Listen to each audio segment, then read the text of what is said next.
Welcome, everyone. I know you're listening to this story to fall asleep. So before we start, make sure to subscribe, like, and comment where and what time you're watching. Now, get comfortable and relax. The world exploded in a shower of glass and screaming metal. One moment I was driving, the wipers fighting a losing battle against the torrential rain, blurring the already indistinct highway markers. The next, there was a deafening roar, a bone-jarring impact that stole the breath from my lungs, and then silence. An unnerving, absolute silence that should have been filled with the shriek of tearing metal, the shattering of glass, the pained cries of the injured. But there was nothing. Only a suffocating stillness, broken only by the rhythmic thump of my own pulse, a frantic drum against the sudden unsettling quiet. My head throbbed, a dull ache that pulsed in time with the frantic beating of my heart. I tried to move, to assess the damage, but my limbs felt heavy, unresponsive. Slowly, tentatively, I opened my eyes. The interior of the car was a mangled mess. Twisted metal clawed at the darkness. Shards of glass glittered like malevolent stars scattered across the crushed dashboard. Rain poured in through gaping holes in the roof, slicking the already sodden fabric of my seat. The air smelled metallic, acrid, like blood and burning rubber. Yet I felt nothing. No searing pain, no broken bones, not even a scratch. It was utterly surreal. I should be bleeding, screaming, possibly unconscious. Instead, I was remarkably intact, sitting amidst the wreckage of a catastrophic accident, experiencing only a dull throbbing in my head and a rising tide of disorientation. The silence was the most unsettling aspect. The absence of sound was more terrifying than any scream. It was a silence that pressed in, suffocating, amplifying the disquiet. It was as if the very fabric of reality had been ripped apart and then hastily stitched back together, leaving this grotesque, silent void in its wake. I pushed against the wreckage, forcing myself to sit up. My body ached, but the pain was negligible, a dull pressure that didn't match the severity of the crash. I looked around. The highway stretched before me, a dark, rain-slicked ribbon winding into the night. There were no lights, no other cars, just the relentless downpour and the crushing weight of the silence. I was utterly alone, isolated in the heart of this metal tomb, surrounded by the wreckage of what should have been a fatal accident. A terrifying, perfect solitude. Fear, cold and sharp, began to claw its way into my consciousness. This wasn't right. It wasn't supposed to be like this. Accidents like this resulted in casualties, injuries, chaos, and noise. Yet here I was, miraculously unharmed, adrift in a sea of silent destruction. The incongruity of it all was deeply unsettling. The dissonance between the catastrophic reality of the mangled car and my own unscathed body, a gaping chasm that threatened to swallow me whole. A feeling of unreality, of profound wrongness, settled over me like a shroud. The rain continued to fall, washing over the wreckage, blurring the already indistinct shapes around me. I tried to focus on the details, to ground myself in the reality of the situation, but the silence persisted, a constant, ominous presence that heightened the sense of unreality. It was like a suffocating blanket, muffling everything, even my own thoughts. The world felt strangely muted, as if I were watching a scene unfold from behind a thick sheet of glass. Or perhaps I was already behind that glass, separated from the world by a silent, impenetrable barrier. I eventually managed to clamber out of the crushed vehicle, the metal groaning in protest under my touch. The rain continued its relentless assault, plastering my clothes to my body, soaking me to the bone. The ground beneath my feet was a mixture of mud and broken glass. Each step I took sent a shiver down my spine, a visceral reminder of the horrific event that should have left me shattered. Yet here I was, eerily intact. As I stumbled away from the wreckage, I caught a glimpse of myself in the reflection of a shattered car window. My face was pale, drawn, etched with the shock of the near-death experience. But there were no cuts, no bruises, no blood, not even a single scratch. My skin was flawlessly smooth, unblemished, a stark contrast to the brutal reality of the scene surrounding me. The realization slammed into me with the force of a physical blow. Something was deeply, horribly wrong. More than wrong. Impossible. This wasn't just an accident. It was something else. Something far more sinister. Something beyond comprehension. The implications hung in the air, heavy and suffocating, and my heart began to pound in my chest once more. This time not with the shock of the impact, but with the terrifying sense of impending doom. The silence remained, a constant, chilling companion, a stark testament to the unsettling and impossible nature of my survival. The rain continued to fall, a bleak and unforgiving curtain drawn over the unfolding horror. The rain had stopped, leaving behind a world washed clean, sterile almost, a stark contrast to the chaos I had just escaped. The silence, however, remained, a heavy, oppressive blanket stifling any lingering hope of normalcy. I ran a hand over my cheek, expecting the rough scrape of gravel against my skin, the sting of a fresh wound. My fingers encountered only smooth, flawless skin. The memory of the searing pain, the impact, the feeling of being crushed, all impossibly vivid, were juxtaposed against the cold, unblemished reality of my own body. Where were the abrasions, the cuts, the bruises that should have been decorating my skin like grotesque tattoos? There were none. My skin was flawless, an unsettling testament to something beyond explanation. Panic, raw and visceral, threatened to overwhelm me. I examined my arms, my legs, every inch of my body, searching for some physical sign, some evidence to confirm the horrific reality of the accident. But my skin remained strangely pristine, untouched by the carnage I had just survived. It was as if the accident had happened to someone else, a spectral twin, leaving me untouched, an anomaly, a ghost in my own life. The thought twisted in my gut, icy and sharp, a constant reminder of the impossible truth. The rational part of my brain screamed for an explanation. Maybe it was shock. Maybe the rain had washed away any superficial injuries. Maybe I was hallucinating. But the mangled wreckage of the car, the persistent silence, the chilling absence of any physical trauma, all these facts contradicted the possibility of hallucination. This wasn't a dream. This was an impossible reality, a nightmarish paradox that defied all logic. And the silence. Oh, the silence. It was the most terrifying aspect, a constant, chilling presence that amplified every unsettling detail. The rising sun cast a pale, weak light on the scene, revealing the full extent of the devastation. The car was a twisted, mangled mess, a monument to destruction. Yet I stood beside it, unscathed, a living paradox in a world that didn't seem to acknowledge my existence. It was like a cruel joke, a dark comedy played out in the silent aftermath of a catastrophic event. The impossible silence gnawed at my sanity, a constant reminder of my improbable survival. I stumbled towards the nearest road, hoping to find help, to have someone confirm the reality of my situation, or perhaps to help me understand its absurdity. The road was deserted, the emptiness mirrored by the desolate landscape. The world was mute, watching me with a silent, unnerving gaze. Hours have passed, and there was still nothing, or so I thought.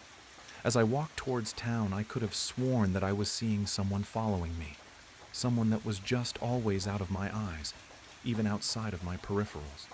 "Show yourself!" I began yelling out, but it seems that maybe I jumped the gun. I continued on my long journey back home, still without passing a single soul. I finally made it back home, but things seemed wrong.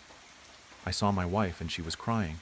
She was sitting down on the couch wiping tears as she was on the phone, and without a moment of hesitation she took off in a hurry. I could not figure out why, though, but there was no use following her on foot, so I just waited. I waited, and waited for hours, watching television and browsing the web until the door opened and my wife came in. But someone was behind her, wrapped up with bandages. I was staring until I finally realized who it was behind my wife.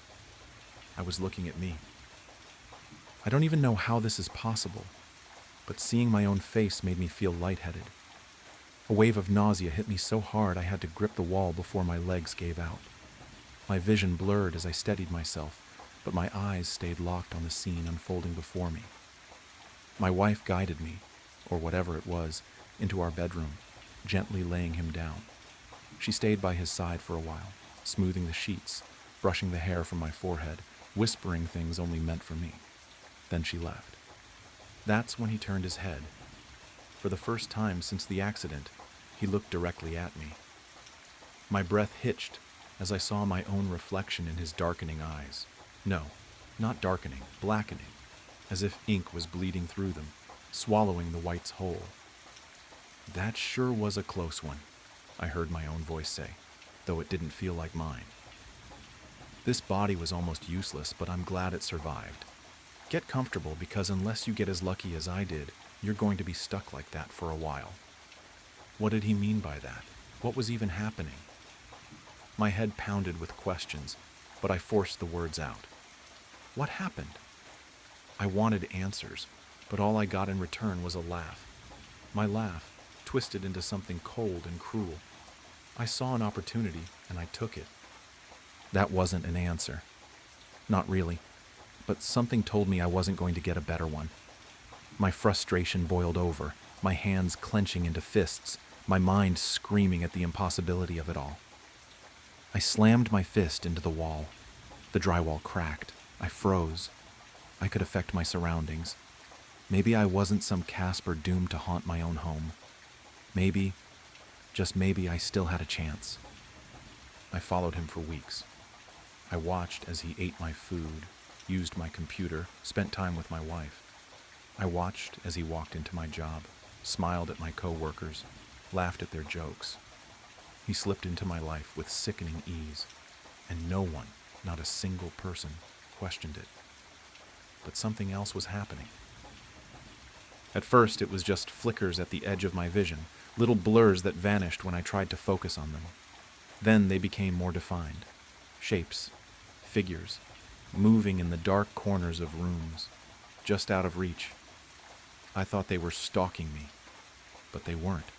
They were stalking him, or rather, my body.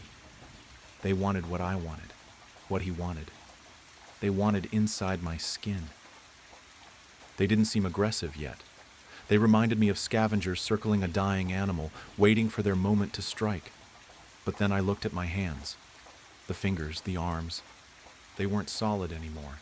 They were darkening, losing their form, the same inky black that filled his eyes creeping through me. I was turning into them. I didn't know how long I had, but I knew this. I was running out of time. If I didn't act now, I'd be lost forever. Just another shadow lurking at the edges, waiting for scraps. I would take my body back. The plan was simple. I knew my schedule. I knew his schedule. I also knew that while the normal world couldn't touch me, I could still affect it. The only exception was the thing wearing my body. And I knew one more thing. For something to take over a body, the occupant had to leave first. For me, that had been the accident. That meant there was only one way to force him out. I had to nearly take my own life. If I failed, I'd become one of them. But even if there was only a 1% chance that I could reclaim what was mine, I had to try. I slipped into the car, silent, unseen, and sat in the passenger seat. He drove onto the highway, the speedometer climbing. The city lights blurred past as I steadied my thoughts. I couldn't screw this up. I wouldn't screw this up. The bridge was coming up fast. I reached out. With everything I had, I grabbed the wheel and wrenched it sideways. Tires screeched, horns blared, impact. Metal crunched, glass shattered, and the world erupted into chaos. The car slammed into the ground below in a sickening cacophony of destruction. The smell of burning rubber and gasoline filled the air. My body, his body, slumped over in the driver's seat, blood dripping from nearly every opening on his face. His ink-filled eyes fluttered open, then slowly slid shut. And then everything went black.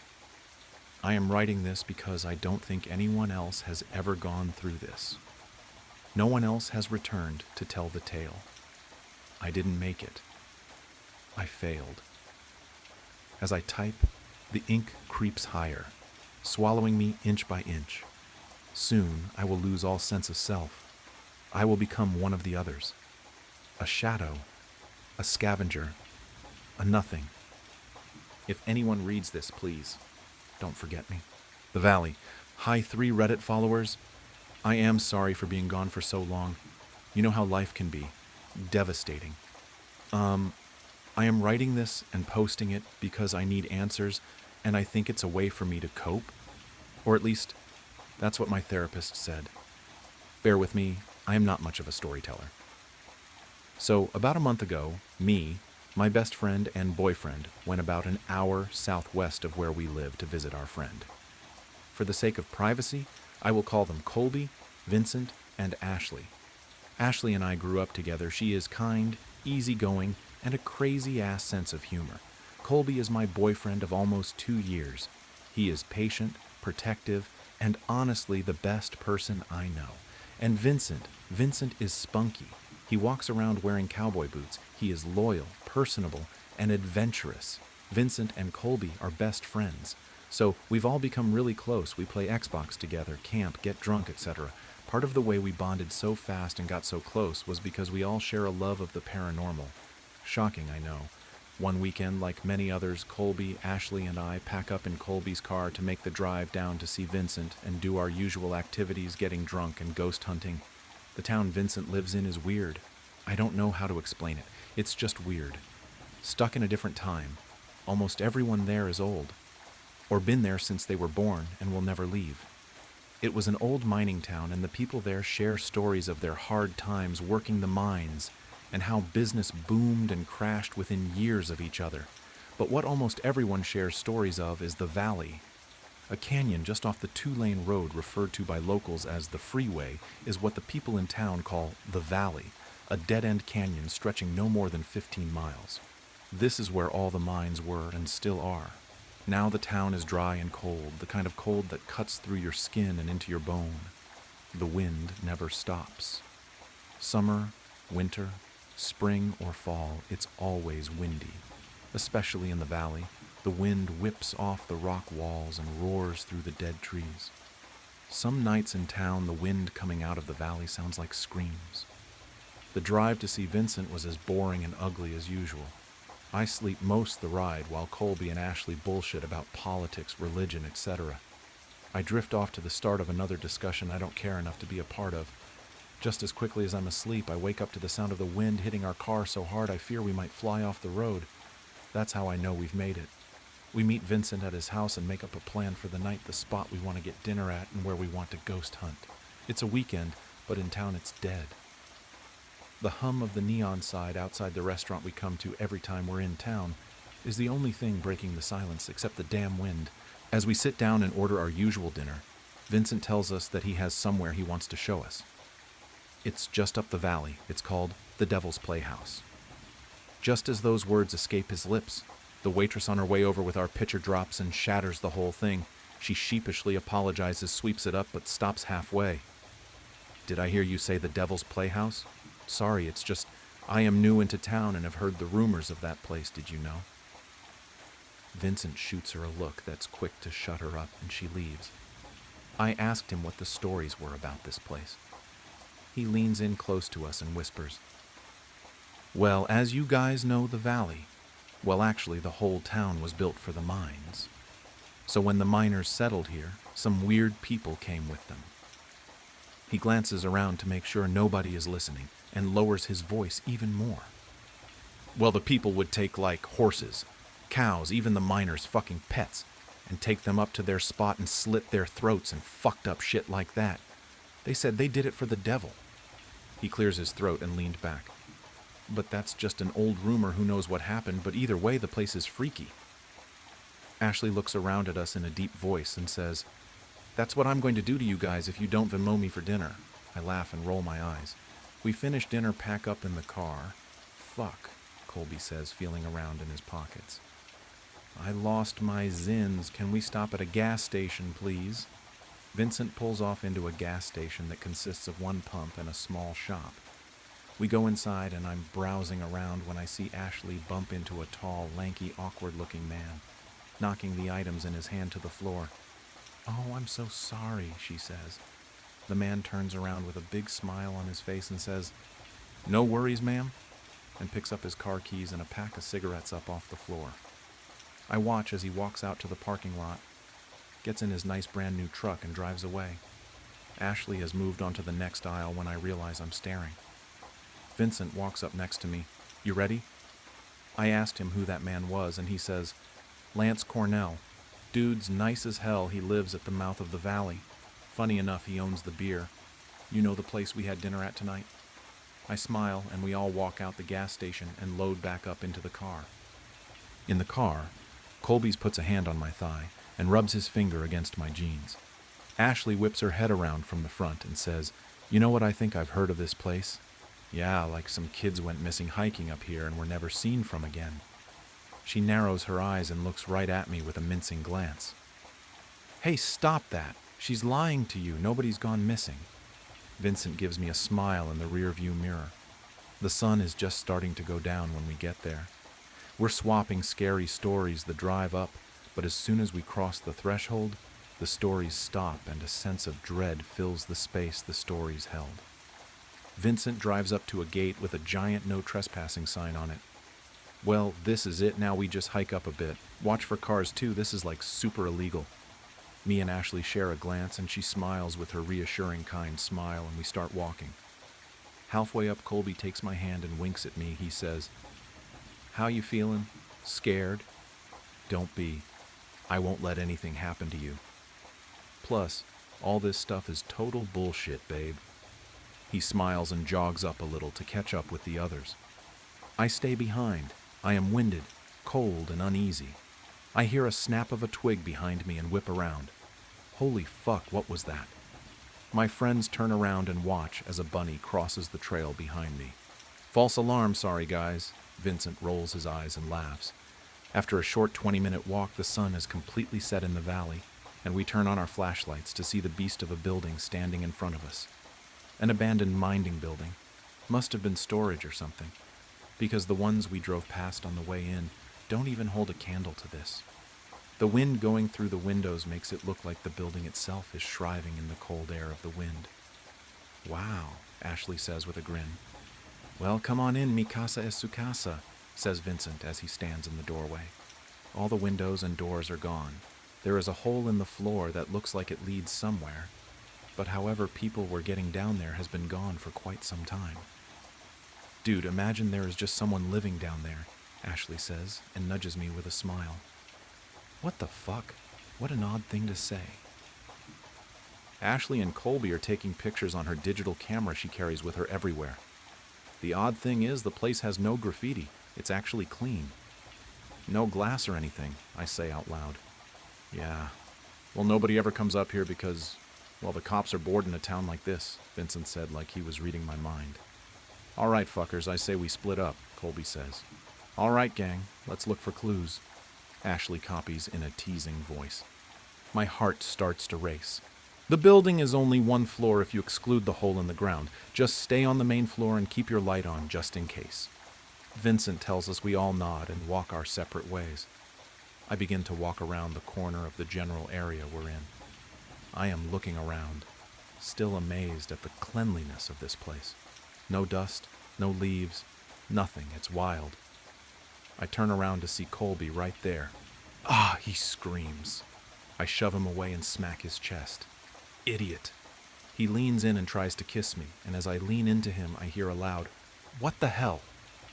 Ashley sounds scared. We run over to find her looking at the ground with fear in her eyes. We pan our flashlights down to what she's looking at. A dead fucking rabbit. Fresh, bright red blood pouring out of the hole in its body where its head used to be. I look away and throw up in my mouth. "Dude, what the fuck?" Colby says. "What the fuck is right?" Ashley says, sounding scared. "Let's leave, I want to leave. Please, this is fucked up. This shit is like real, like what the fuck? We need to leave. It's the bunny from the trail." "What are we waiting for?" Ashley screams at us. I swallow my throw up and start walking to the door. The boys are standing there staring at it. As I walk away, I start to lose sight of them. It's so dark that I don't know how people would navigate without a source of light, and it's so quiet, almost peaceful. Wait a fucking minute, it's so quiet. What happened to the wind? My heart drops to my stomach, and a pit joins it. It's like we all notice it at the same time. The silence. Deafening. No rubbing of tree branches, no bugs, no hum of electricity, no sound of shoes on the floor, and most definitely no wind. Wow, Colby says. Can we go now? Asks Ashley. I pan my flashlight around to each of their faces. My heart is beating so loud, it's filling the silence. Chill, Vincent says. Don't freak yourself out, okay? It's probably nothing. Let's go. Okay, you're right, this was a mistake. He takes a step back, and as he does, I see a figure in the back hidden in the darkness take a step behind him. The figure smacks Vincent's phone out of his hands and onto the floor, silencing my heartbeat from my ears. Holy fuck! Wait, what? Vincent! Ashley screams. We all panic, getting closer to each other. Just then, the sound of footsteps on the floor running, no sprinting towards us. Colby yanks me out of the way, but he's not fast enough to grab Ashley, the figure running, picks her up in a single swoop, and I hear her cry out as his voice gets more and more distant. Ash, I start to say, as Colby covers my mouth with his hand. We back up into the darkness, moving as quickly and quietly as we can.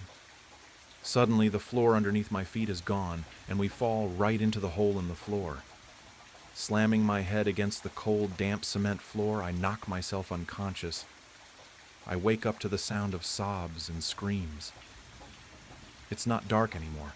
The main room of the building is lit by candles burning and surrounding me, us in a circle. We're all tied up, bound by our hands and feet, sitting next to each other. 3 hooded figures stand far enough away. The candlelight isn't showing their face. What do you fucks want with us? Colby yells. You please let us go, begs Ashley. One of the men steps forward and into the candlelight. A bald man who looks to be 60 is carrying the head of the rabbit, the blood still dripping on the floor. He holds the head above each of us while muttering under his breath. The blood is dropping onto my face. Warm, wet, sticky, the metallic smell filling my nose. I gag and cry and shake and all the things. After they put the blood on Colby mine and Ashley's heads and faces, they stop at Vincent. One of the hooded figures step forward. A short, fat, hairy man in his 40s reaches out a hand towards Vincent. He mumbles something under his breath. Vincent, crying, looks at us and back at him and takes his hand. Tears streaming down his face, he says, I can't do this. Please don't make me do this, please. They're my friends, you assholes. The last robed man steps forward and the strong stench of cigarettes follows him. It's the man from the gas. He grabs Vincent's shoulder and says, Vincent, we talked about this. Think of your mother, your sister. Do it for them. I promised you something, and I would never break a promise. Vincent wipes away the tears and backs up into the darkness. Vincent! Colby screams. What are you doing to him? What are you doing to us? Tears are gushing out of my eyes as I see the fear on Colby's face. Before Colby can say another word, his throat is slit, and blood is spewing out all over his clothes. He looks at me. His eyes widen with fear and his body slumps over. To appease, they all say in unison. Just then, Vincent returns with container of lighter fluid. He drops it to the floor as he falls to his knees. A blood-curdling scream escapes his lips. No! I told you not him. You told me you wouldn't hurt him. Please don't. He is shaking and crying and holding Colby's limp body, his blood soaking onto Vincent's clothes. Cornell says something under his breath, and the other 2 drag Vincent away while he is kicking and screaming. Suddenly, the screaming stops. I am shaking. My heart is shattered. I'm so shocked I almost forget Ashley is next to me until I hear a whimper and see her bloody and shivering, a piss stain showing on her pants. The 2 men return, one of them picking up the gasoline while the other picks up matches. They begin to make a ring around us, and just as they're about to light it, Cornell mumbles something to the other 2. and they pick me up and untie me. I try to run over to Ashley, but they yank me back. No, wait, I want to see her, please. What are you doing to my friends? Please, no. I can barely see through my tears. Run, the bald man says. Leave this town and don't ever come back. Before I can dispute the circle around, Ashley is ablaze, and she is screaming, screeching, crying. I can't take it anymore, so I run. I leap out the window, fall to my knees, but I don't stop. I get up, the wind is back. It's whipping the tears flowing down my face. My feet give under me, and I fall down the mountainside. I slam my head on the ground, my hands and bloody and scraped. I don't stop. I get up. I am just at the car when I stop. I turn back around and look up. I can hear loud chanting, rhythmic, and a scream like I've never heard. Something deep, something guttural, primal. A howl of sorts, and then light. A bright flash of light, and then it's all gone. And suddenly I can smell cigarettes. I get into Vincent's car. The thing is old. It barely stars, but it does, thank God. I sit there for a second, looking up at the building, and then I scream. I slam my hands on the horn. I cry, and I cry, and I cry. I slam on the gas and don't stop until I'm out of the valley, out of the town, until I'm back in my town. I show up at my local police station covered in blood. I tell them everything, and they write it down and speed away. Sirens on. Backup arriving the whole 9 yards. They don't find anything but a circle of dust and ash on the ground. The police told the parents what happened, and I've been questioned multiple times, although my story never changed. They've held 3 funerals, but I didn't attend Vincent's. I couldn't and will never enter that town again. I didn't attend anyone's. So now I'm here, alone, haunted by the memories of that terrible night, in a fuck ton of therapy, on the news, in pain and suffering. I just don't understand why they didn't kill me. I wish they would have ended it all and killed me. Please kill me. Nobody believes me, but I know what happened. It all happened in that fucking valley. Around here, partner, said the grizzled and sunburnt face. Daryl Choi, I said, but it couldn't be. Now that's a name I haven't heard in a long time. The man tipped that face up at me, and I saw his familiar dark eyes clearly under his dusty cowboy hat. You're dead, I blurted.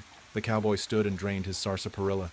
This outsider bothering you, Smokes? The bartender said, polishing a glass behind the gas station counter, which had been apparently repurposed as a saloon bar. There were still vape cartridges and 5-hour energy drinks on the shelf behind him, gathering dust next to bottles of unlabeled brown liquor and oil lamps. I'm not an outsider, I argued. This is my hometown. I took your niece London to prom, Mr. Jaraki. The bartender narrowed his eyes at me. Name's Ben Wiley Sr. to you, he said, frowning under his huge white handlebar mustache. Now, your money's as good as anyone else's, kid, but after you quench your thirst, you better take that steel horse you rode in on and ride along yonder if you know what's good for ye. Yonder? I said. What the hell is going on? This is Massachusetts. Is this a bit? The 5 other cowboys in the gas station, who were all sitting around makeshift tables that had been hammered together from pieces of the holiday station shelving, stopped their card game and glared at me. One of them reached for his sidearm. Daryl clapped his hand around my shoulder. Settle down, boys, he said. This here fella's kin, he just don't know it yet. Sit down, partner, and I'll tell my tale. I just came in to pay for gas.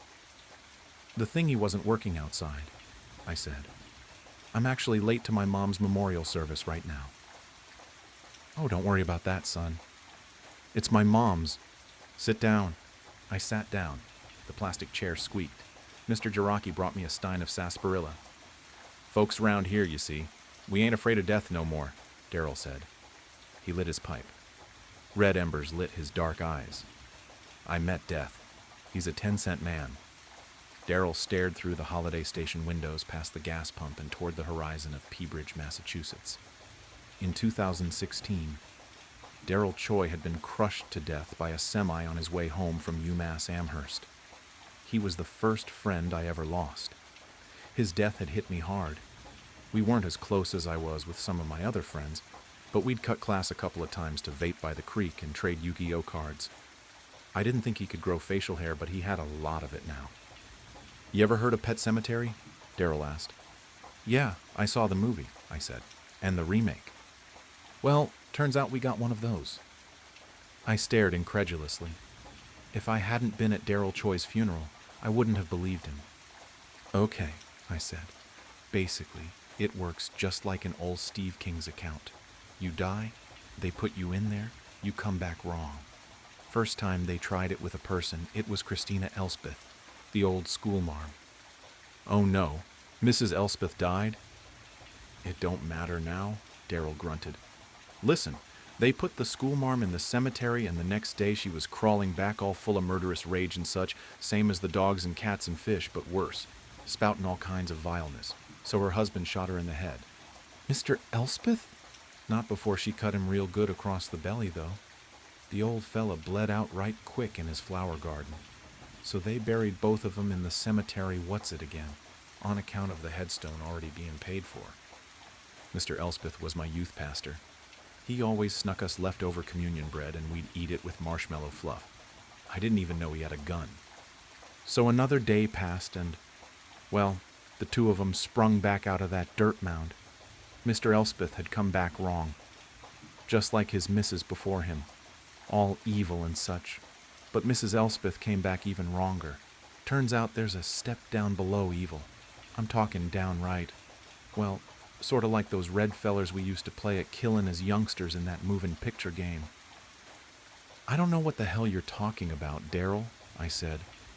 Can you drop the cowboy accent? Daryl glared at me. Folks call me Smokes these days, he said. Smokes Barlow. Wilbur Lee Barlow if you're a lawman. I'm not going to call you Wilbur Lee Barlow, I said.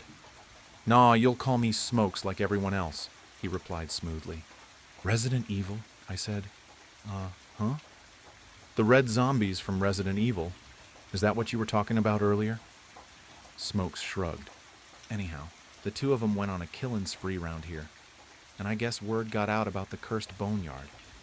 Everyone and their mother, I mean the ones who survived, hoped maybe their kin would be the exception to the rule. So more and more bodies went in the mound, and each of them came out as evil as the last, except for Mrs. Elspeth, who came back worse for wear. They put her back? Again? Well, see, the headstone had been paid for, so Mrs. Elspeth comes back and she's still spittin' hell's worst curses and hankerin' for a stabbin', but now she's also sort of a mad scientist sort. So she breaks into the hospital and starts grafting people's limbs together. Hang on. What the hell do you mean she's a mad scientist sort? I said. She was a music teacher? Well, see, that's what I'm trying to tell you. She's running around, hair all crazy, in a stolen lab coat, rantin' and ravin' about man playing God and splicing DNA and such, creating humanity's next evolution and such. So eventually, the hospital staff knock her out and toss her back in the hole. Next time she came back, she was a 19th century venture capitalist named Montgomery Prescott III, who aimed to turn Peabridge into a factory town. Sorry, when did this all happen? Course, by this time her husband was on his third resurrection too, so Prescott was a force to be reckoned with the power of science behind him. The two of them did a bang-up job whipping this place into shape, corralling all the zombies and throwing them in the hole, for science, and to see if they could monetize it. Prescott Mining and Scientific Enterprise unburied all the dead from the regular old graveyard and tossed them in the hole, myself included. Then when they came back, they put all those evil folks to work in the mines or in the lab. Now those mines were dangerous, of course, with all the coal dust and gas leaks. Prescott didn't give a damn about safety. A lot of folks died, but they'd just bring them back. A couple weeks in, though, and there were about 20 Montgomery Prescott III's and about 100 mad scientists running around, and it turns out Monty Prescott works for no man. Each of them enlisted a squad of mad scientists and started their own enterprise. Wasn't too long before they started assassinating the competition. At this point, we'd all just gotten used to throwing people in the hole. Turns out after Prescott, you come back as kind of a Dracula. Now I won't go into all that business. You know Salem's Lot? No? Is that a gang? What about that there Catholic picture show up there on the Netflix, the one on the island, put together by that Irish feller, Michael something, O'Flanagan. Mike Flanagan? Midnight Mass? Smokes smiled. There you go. It was all pretty much like that. I looked around at the gas station. Other than the restructuring that had transformed it from a regular holiday gas station into a cowboy saloon, it looked like this place had been through waves of disasters. There were bullet holes all over the ceiling, a massive rusty brown stain that someone had tried to scrub out with lye on the linoleum, burn marks on the walls with strange curling imprints of what looked like vines and needles. I'm guessing that everyone as vampires didn't last long, I said. It just ain't sustainable. Smokes shook his head. Vampires always think it's a smart idea to make everyone vampires, but see, it just don't work out. What do they eat? Turns out they don't. They starve. Then it's back in the hole. So things carried on like that for a while. At a certain point, we were just chucking people in there to see if there was an end point. You know, how far this thing goes. Turns out it goes evil, mindless zombie, mad scientist, Montgomery Prescott III, master vampire, ghoul, skeleton warrior, skeleton jazz musician, man-eating plant, plant-eating man, or a vegan, I guess you'd call him, and a real son of a bitch. Haunted ventriloquist, haunted dummy, haunted mummy, Christian family vlogger, Edna, evil cowboy, zombie cowboy, plant cowboy, Edna again, then just regular old pure cowboy. What comes after cowboy? I asked. Smokes shook his head. Nothing, he said. It's just cowboy all the way down after that. The cowboys playing poker glanced up at me through clouds of tobacco smoke. I recognized some of these people from around town, or rather, I recognized who they used to be. So, my mom's memorial, she's not really dead, is she? I said, a wave of hope and relief overwhelming me. I thought I'd have to say goodbye to her today, but she'll be back, won't she? Smokes only smiled sadly. You won't find fuel for your steel carriage, partner, said Smokes. I'll give you a ride to the cemetery. I followed Smokes out to the parking lot where several horses were hitched. Where did you guys get all these horses? I asked. Oh, where there's cowpokes, there's horses, he replied. That's a rule of nature. Smokes fed the horse an apple and stroked her mane before bidding me to climb on behind him. I held on to his waist, which was pretty weird for me because we were never close like that, and we galloped off up the highway toward the middle of town. We passed the elementary school, which had been covered in radiation warning signs and barbed wire. Then we passed the old Coney Island restaurant, which had been converted to a one-room schoolhouse. Main Street's restaurants, law firms, and tattoo parlor had been replaced by a dry goods store, an ox stable, a wagoner, an apothecary. The barber was the same, but it looked like he also pulled teeth now. The park that I played in as a kid had been bulldozed to hell, and in its place was a brown dirt yard with scattered mounds and holes all clustered near the center. A new sign hung over the entrance on a wooden board, Lazarus Mound Cemetery. I guess we could have been more creative, Smokes said, but it's too late for couldas, I reckon. A group of cowboys, clad in black, stood over a dirt pile. They held their hats to their chest as the eulogy was read. Smokes followed me to my mother's fresh grave. I dropped my bouquet of flowers on top of it. Family only, said one of the cowboys, glaring at me. Uncle Matt, it's me, I said. He twirled his goatee and grimaced, revealing a new gold tooth. It's Billy Cobra Nash these days, he said. Didn't recognize you, son. I suppose you want to say a few words? He gestured to the mound. Well, I would, I said, but I'm pretty sure she'll pop out halfway through. That's no way to talk about your poor dead mother, said Great-Grandma Tess, who I hadn't seen since 2004 when she died from stroke. Except she wasn't Great-Grandma Tess. She was a short old man with a long rabbity mustache and 2 guns on either side. Let the kid grieve, Slim, said Cobra. The sun set on us. The resurrected cowboy versions of my family members became hungry and bored and set up a small campfire where they heated up coffee and beans and spun some yarns. I asked questions about the cowboy economy and how it could sustain itself in this Massachusetts town that didn't have that many cows, and they responded by cussing me out and telling me to get lost. City boy. I said I couldn't be a city boy because I was from here, and they took away my beans. Finally, after about an hour, there was rustling from the mound. "Here she comes," said Cobra. The dirt shuffled and ran down the side of the mound, a miniature landslide. Finally, a gloved hand emerged. Then an arm, a dirty, dusty head crowned in a cowboy hat, burst from the pile, coughing. "Well, butter my biscuits, if it ain't the cheat, just in time for dinner," said Slim, hands on his hips. My mom, who was now a dirt-covered cowboy named the Cheat, clicked his boots together to dislodge some stones from his spurs. "Howdy. Miss me, fellas," the Cheat rasped, spitting pebbles into the fire. "Mom?" I said. The Cheat looked me over. "They call me Vernon the Cheat Maddox now," my mom said. "Why Maddox?" I asked. "Mom, what was wrong with Nguyen?" "Ain't a cowboy name," said Mom. "A cowboy can't be Vietnamese?" "Listen, kid," said the Cheat, clapping me on the arm. "I've had a long day, and to be frank, I can't abide a city slicker like you before I get my brew. Gotta fill up on beans and coffee, or I'll be skinner than a jazz skeleton in 2 shakes of a lamb's tail." I watched my mom walk away toward the fire, greeting the other cowboys like old friends. "It's like she didn't even recognize me," I said, broken. Smokes patted me on the shoulder. "That ain't your mother no more, pardner," he said. "Same as I ain't Daryl Choi." "What's the point of raising people from the dead if they're not themselves?" I said. "I reckon you've missed the essential theme of the pet cemetery premise," Smokes said. "The point is, it's a curse, not a blessing. To the living, at least. Mr. Stephen King said sometimes dead is better. And here in Peabridge, we reckon he was right." I heard a metal click. I turned around to see Smokes' shotgun pointed square at my forehead. "Whoa," I said.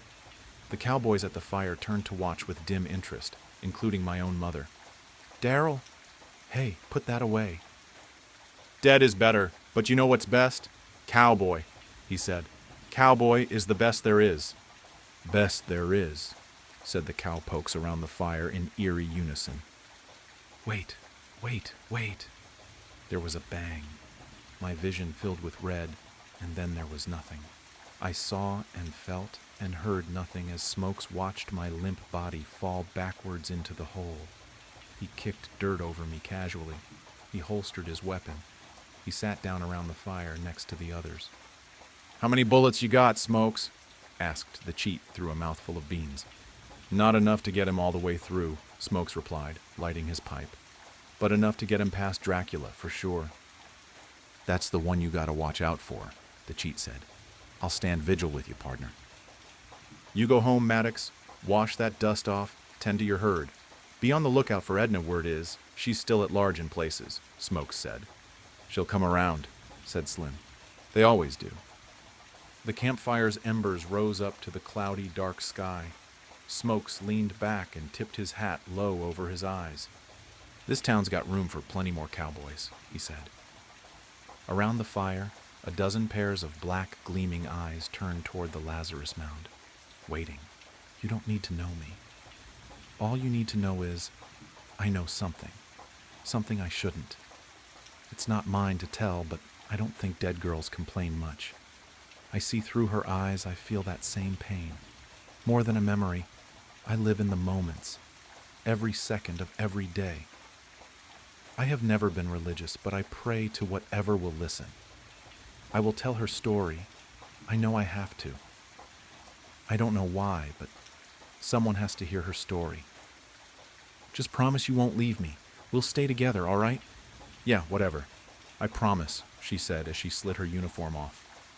I sat waiting, having already changed out of my work clothes the second my shift ended. Working in the theater had some perks, but it was hardly worth smelling like popcorn butter after. Rachel put perfume over the smell, but I showered after every shift. My hair was still damp as proof. "Do you need anything before we leave?" she asked, pulling clothes out of her bag to change into. "Probably," I joked, trying to break my own tension. "But it's my house, so if it's that important, I'll notice it on my way out." She laughed, buttoning the last of 4 buttons on her jeans. Then she threw on a tight wringer t-shirt. Previously it had some sort of image, but it had worn away with time, leaving it difficult to make out. I dressed nearly the opposite, with a plaid yellow skirt and matching button-up top. A brown belt, with a gold shining buckle and hoop earring to match. We weren't the type to be friends, really. We shouldn't have been. Work does that, brings different types of people together. Rachel hopped off the edge of my bed, grabbing her bag off my floor. She started out my door, forgetting her keys on my nightstand. "Rachel," I laughed, picking up the keys and following her out. "You won't make it far without these." She smiled, took the keys, and continued without a word. Her car was parked on the sidewalk in front of my house. I was never good with cars, but I knew for sure it was black. I think it was a Cutlass, but I wouldn't bet on it. She got into the driver's seat, but I didn't want to get in with her. I did, against my better judgment, and then we left. The drive there was odd. Even Main Street had no traffic, leaving it a graveyard of stoplights and fallen leaves. Fog, blocking our view from every direction, growing thicker and thicker the further out of town we went. It should be expected with the carnival, but this felt different. I twiddled my thumbs, pretending as though I had nothing to worry about. "You okay?" Rachel asked, not taking her attention off the road. She always pointed out my little quirks, usually noticing if I was feeling off. "Mm-hmm," I squeaked, snapping out of whatever trance I was in. I was, obviously, not okay. Rachel glanced over. She looked so calm and relaxed. "You sure? You look hella tense." I didn't answer. Cool air flooded in through Rachel's window, letting the smoke off her cigarette float out. Flickering neon lights stopped her before she could push any further. The lights lured us into an open field-turned parking lot, like an anglerfish lures its prey. The old beauty, suffocated by the call of humming engines. The funhouse hung upon the gateway. I fumbled for the door handle, unable to muster up the strength to get it open. Vision fuzzy, heart pounding, and a headache I couldn't seem to shake off. Managing to get the door open, I tumbled out. It was too much. The lights, the laughing, the small, crowded paths. But a calm smile and happy voice were as good of an act as the rest of the circus. I had never snuck out before, let alone to a place so big. I was my parents' ideal child, and I loved it. The way every adult mentioned me as a role model, it kept me going, like a push I needed to function. Without approval, I didn't have much, which I think is why I came here tonight. Rachel grabbed my arm, pulling me towards the ring toss. "Would you be careful?" I begged as she pulled me past a girl, nearly sending her flying. Looking at the girl, she was younger, maybe 10 or 11. She looked odd. There was no other way to describe it. She dressed as though a few years behind style. A pale, multicolored striped shirt and bright blue pants. Fee had a microvision. They stopped making those back in 1981. I know that because Lance can't help but bring it up whenever he can. That is only 3 years ago, though, so it's not too odd she has one. Looking around, everyone looked a few years behind. It was uncanny, but perhaps it was just my wild imagination. Rachel didn't seem to notice. Maybe it was nothing to worry about? Trying to find a good distraction, we played every game in reach. We, of course, won nothing. In the carnival, the house always wins. A blaring announcement shook my attention away from the horse race I had been playing. "The show will commence in 10 minutes. 10 minutes, droned the announcer. "Stock up on snacks, carnival trinkets, and secure a prime seat. And of course, don't forget to enjoy the show." His tone implied that the enjoyment part was optional, but the snacks and trinkets were not. Rachel again grabbed my wrist, pulling me towards the tent. "Come on, we have to get in before the show starts." My heart was racing, my breath coming in short gasps as I stumbled after her. Sweat, grease, and other smells didn't help my nerves. The air inside the tent was too thick to breathe. Without hesitation, Rachel threw herself towards the stairs, dragging me up behind her. Our feet pounded a rhythm against the weathered boards. I held my breath, begging myself not to feel sick. I failed. Watery vomit splattered against the wooden steps. "Whoa." She let go of my hand, covering her own mouth as if she might as well be sick too. "Are you sure you're all right?" I choked on my words. I wasn't all right. Yeah, I managed, before continuing up the stairs. It was too late to back out now. We stumbled over feet trying to find open seats, but eventually we found what seemed to be the last two in the tent. As if time itself were waiting for us, the show started. The music swelled, and the crowd erupted into cheers as the lights dimmed like embers in a dying fire pit. A single ray guided the eyes of the crowd toward the center of the ring. Then you saw him, one of the many clowns. He could have passed for ordinary, but he had long lost that privilege. A nice white button-up shirt, offset by his bright red pants and bow tie to match. His proportions were all wrong, like a child's drawing of a person. He had prosthetics. They were wooden, all different shades and types. Like he was made purely by the creator's twisted euphoria for torture. The effect? Like a train wreck you couldn't look away from. Hello, boys and girls. Welcome to the fun house. He cheered, arms waving through the air like a weird vintage cartoon character. His tone was weirder, like a voice box, barely matching his mouth as he spoke. It didn't fit him.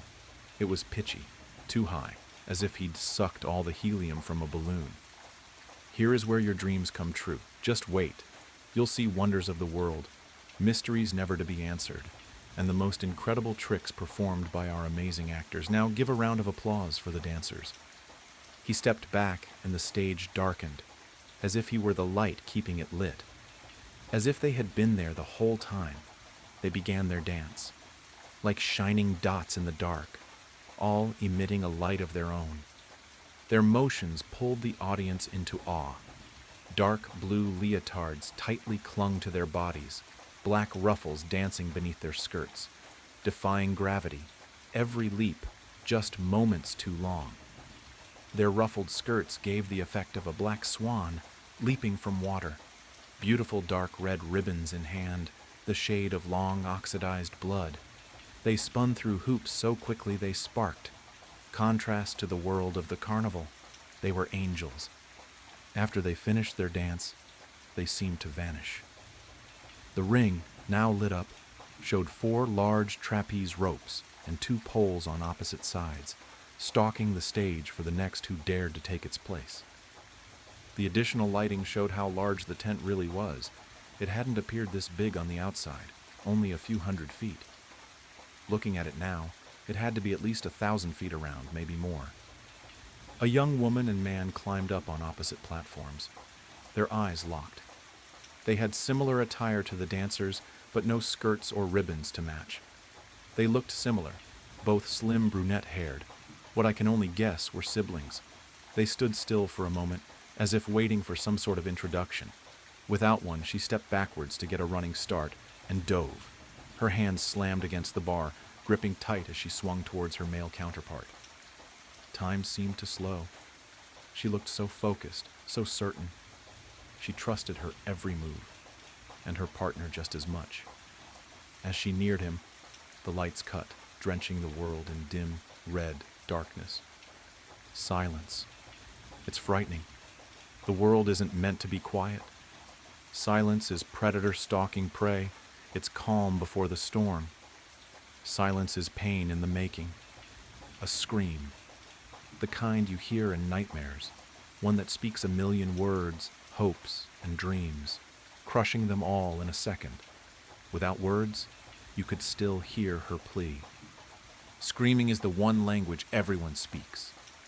The lights snapped back on, but the scream didn't stop. The tent shuddered with the silence of the audience, only the screaming. Looking around, they were gone. Even the male trapeze had vanished, just like everyone else, disappeared to dirt across the floor, and the fear that she might not be alone.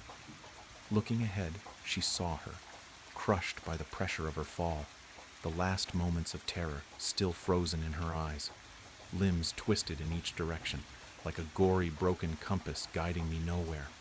The dirt beneath her, a damp red, her corpse still screaming, the first normal scream mine.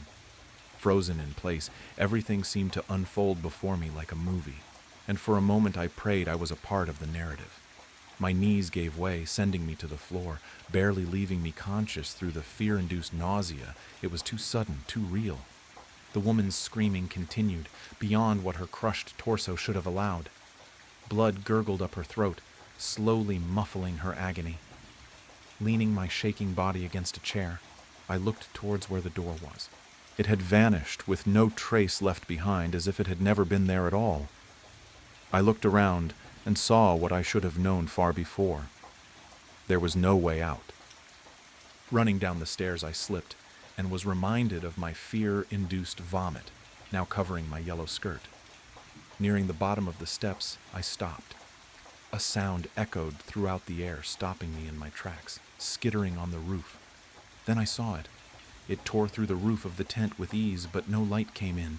A dark shade of gray-brown, 50, maybe 60 feet long, wrapping itself around the poles holding the place up. 10 long spider-like limbs stuck randomly to the body, as if added as an afterthought, all shifting as if they had minds of their own. 2 sockets where the eyes should have been, pulling the skin around them in like a black hole.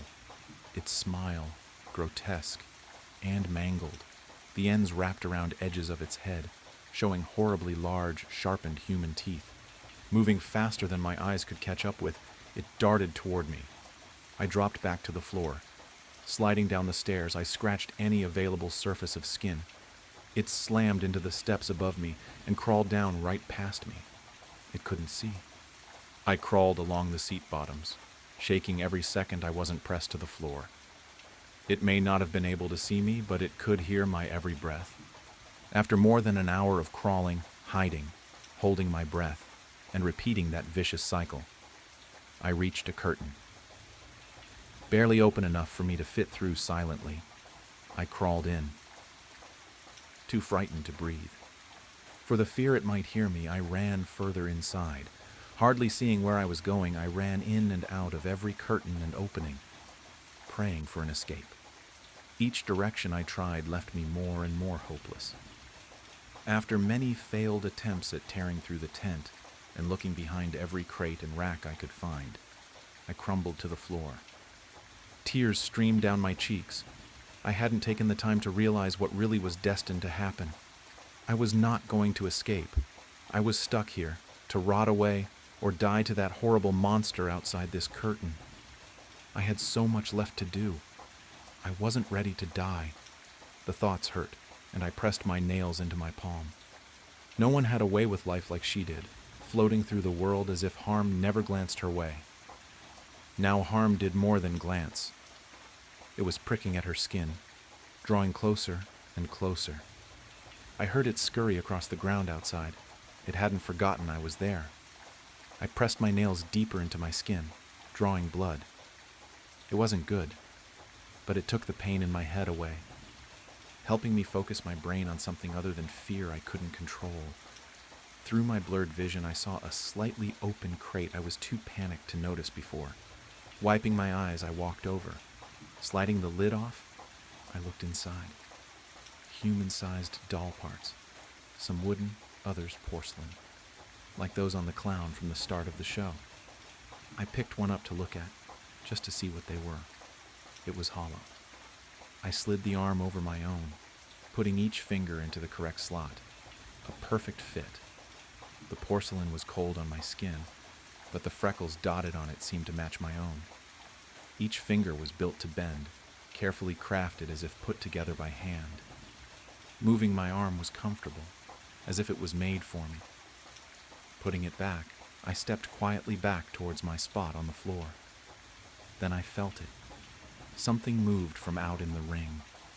I stepped towards the curtain, making sure to stay out of sight of the thing I knew was out there. I glanced out into the dark, not wanting to see it looking back at me. A dim ray from the torn roof was the only light.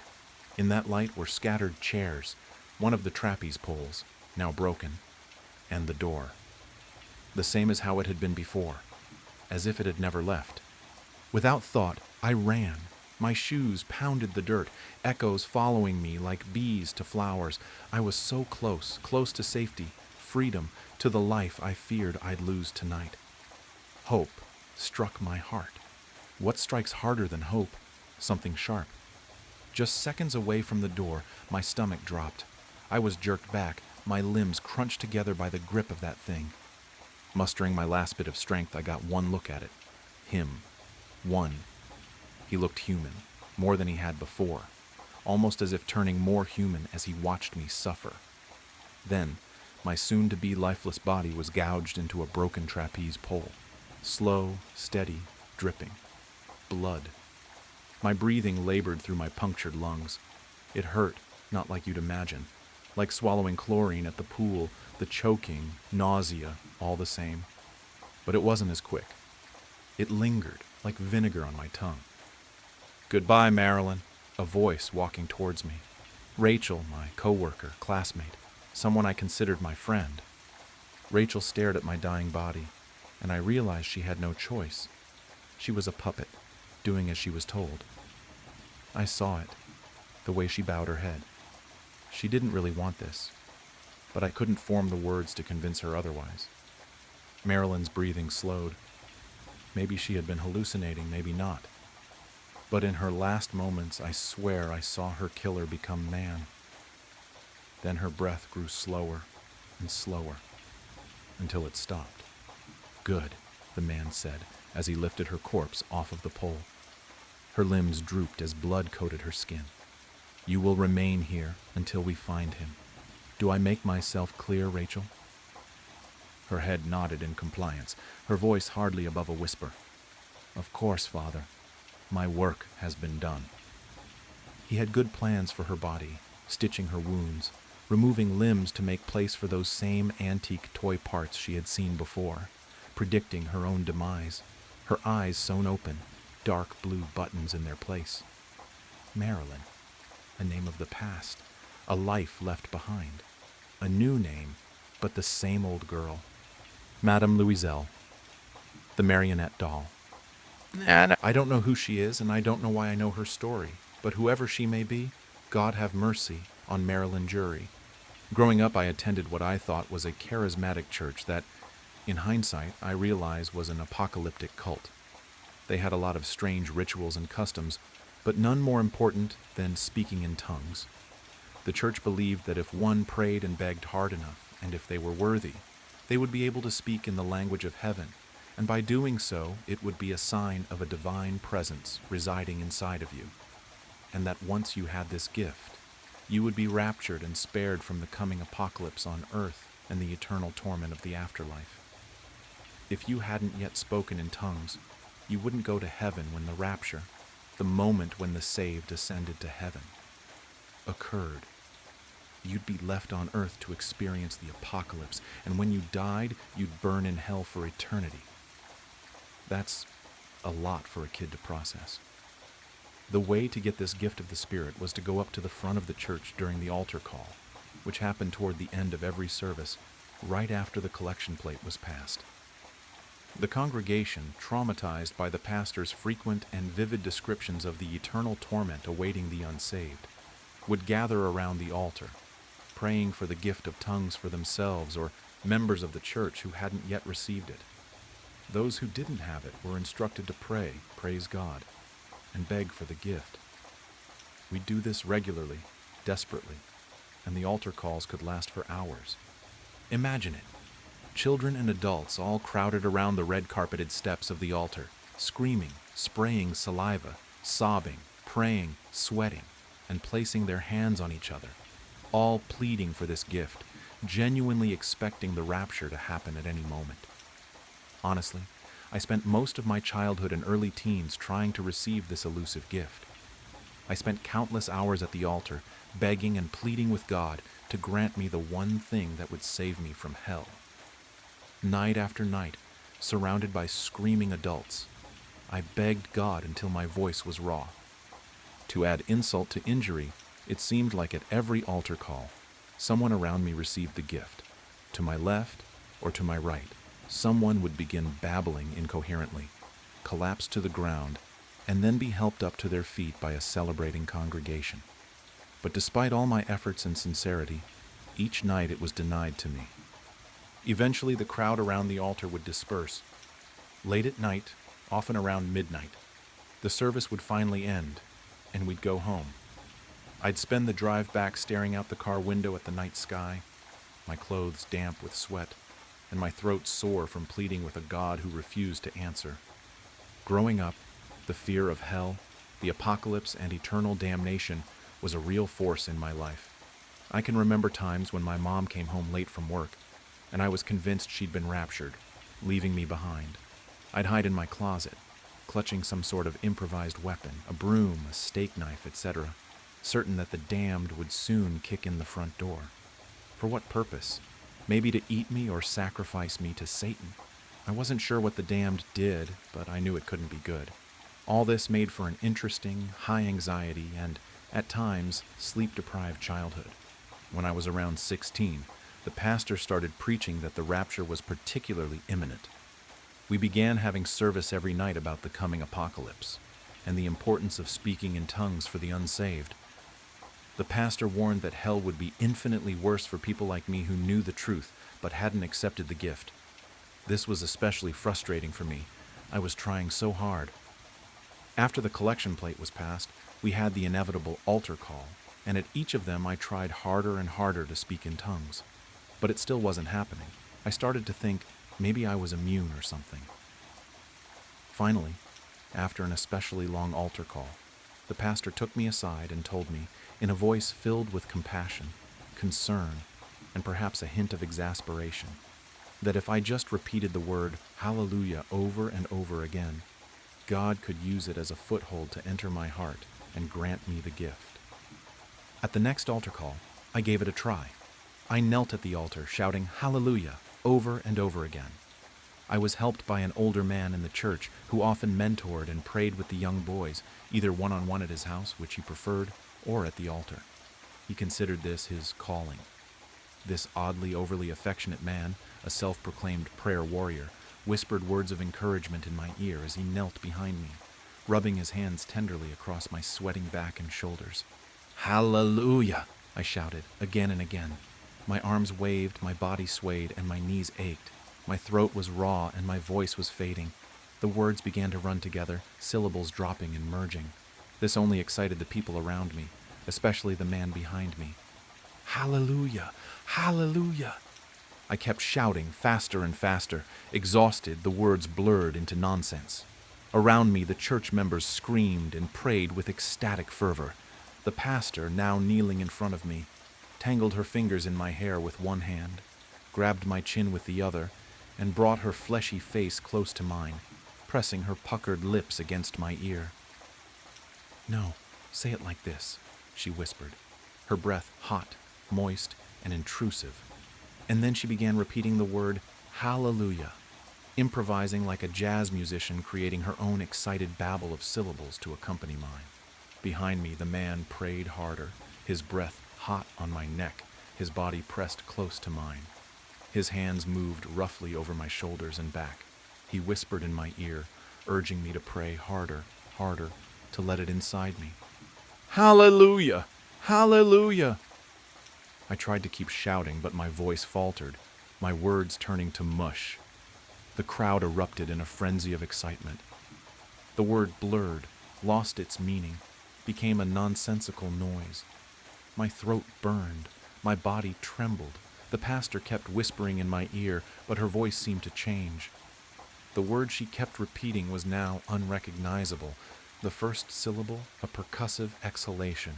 The second, a wheezing gasp. The third, obscenely stretched out. The last, almost a cry of pain. Her wet lips squirmed against my ear like worms. I felt her tongue in my ear, her voice in my head, and suddenly something shifted. The air grew thick and cold. The sounds around me suddenly muffled and distant. I felt like I was submerged in dark water. A strange presence loomed all around me. No, inside me. A watching, waiting, something. I felt 1,000,000 miles away, and a coldness crept into my chest, an internal ocean of black water teeming with something dark and squirming, rising up my throat and bursting out of my mouth. It hurt. I started screaming. We all seemed to be screaming in unison, and the lights were flickering, and suddenly I was being helped to my feet. I had apparently blacked out, collapsing face forward onto the steps of the altar. It wasn't an unusual occurrence at the church. They called it being slain by the Spirit. I had rug burns on my forehead for weeks. Still, as I came to, all around me, everyone was ecstatic. "You've got it!" someone shouted, their hands gripping my arms and shoulders. Everyone was happy. I was being congratulated, showered with love.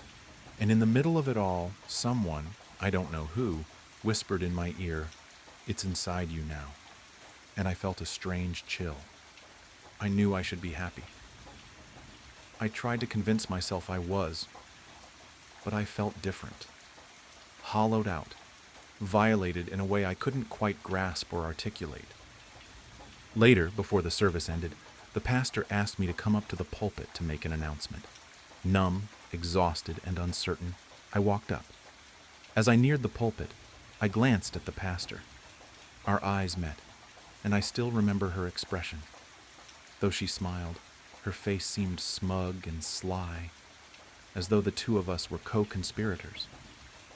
She nodded toward the pulpit, silently encouraging me to play along.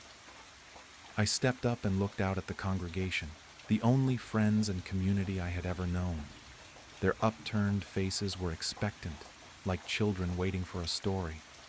I made my choice. "I spoke in tongues," I said into the microphone. My voice was raw and my throat was sore, but the declaration boomed around the church with a confidence I didn't feel. The congregation erupted in applause and shouts of "Amen" and "Praise the Lord." Their words blended into an indecipherable babble that sounded like tongues. Hallelujah. But I wasn't exactly sure what it was that I'd done. I wasn't sure what I'd let in. That night I couldn't sleep.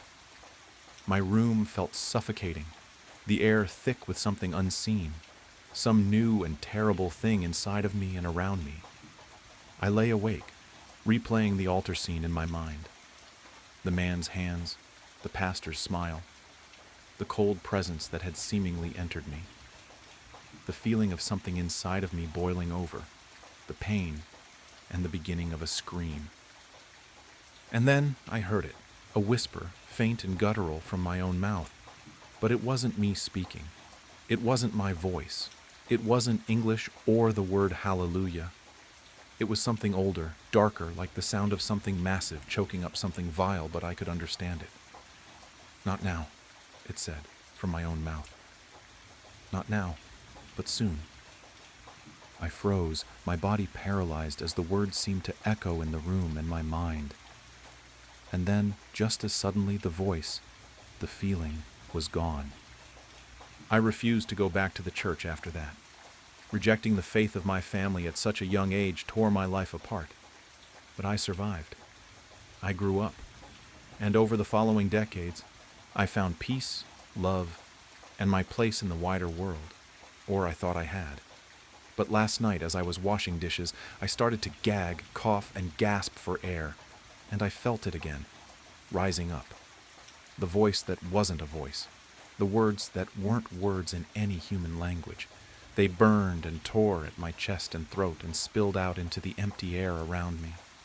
"Really soon now," it said through me, with undisguised glee. The plate shattered in my hand, cutting deep into my palm. Cold dread rushed through me and then, somehow beyond me, standing at my sink in my empty house, with blood welling up in my cupped palm, I realized I wasn't alone with the voice or the pain. Not really. I could feel them.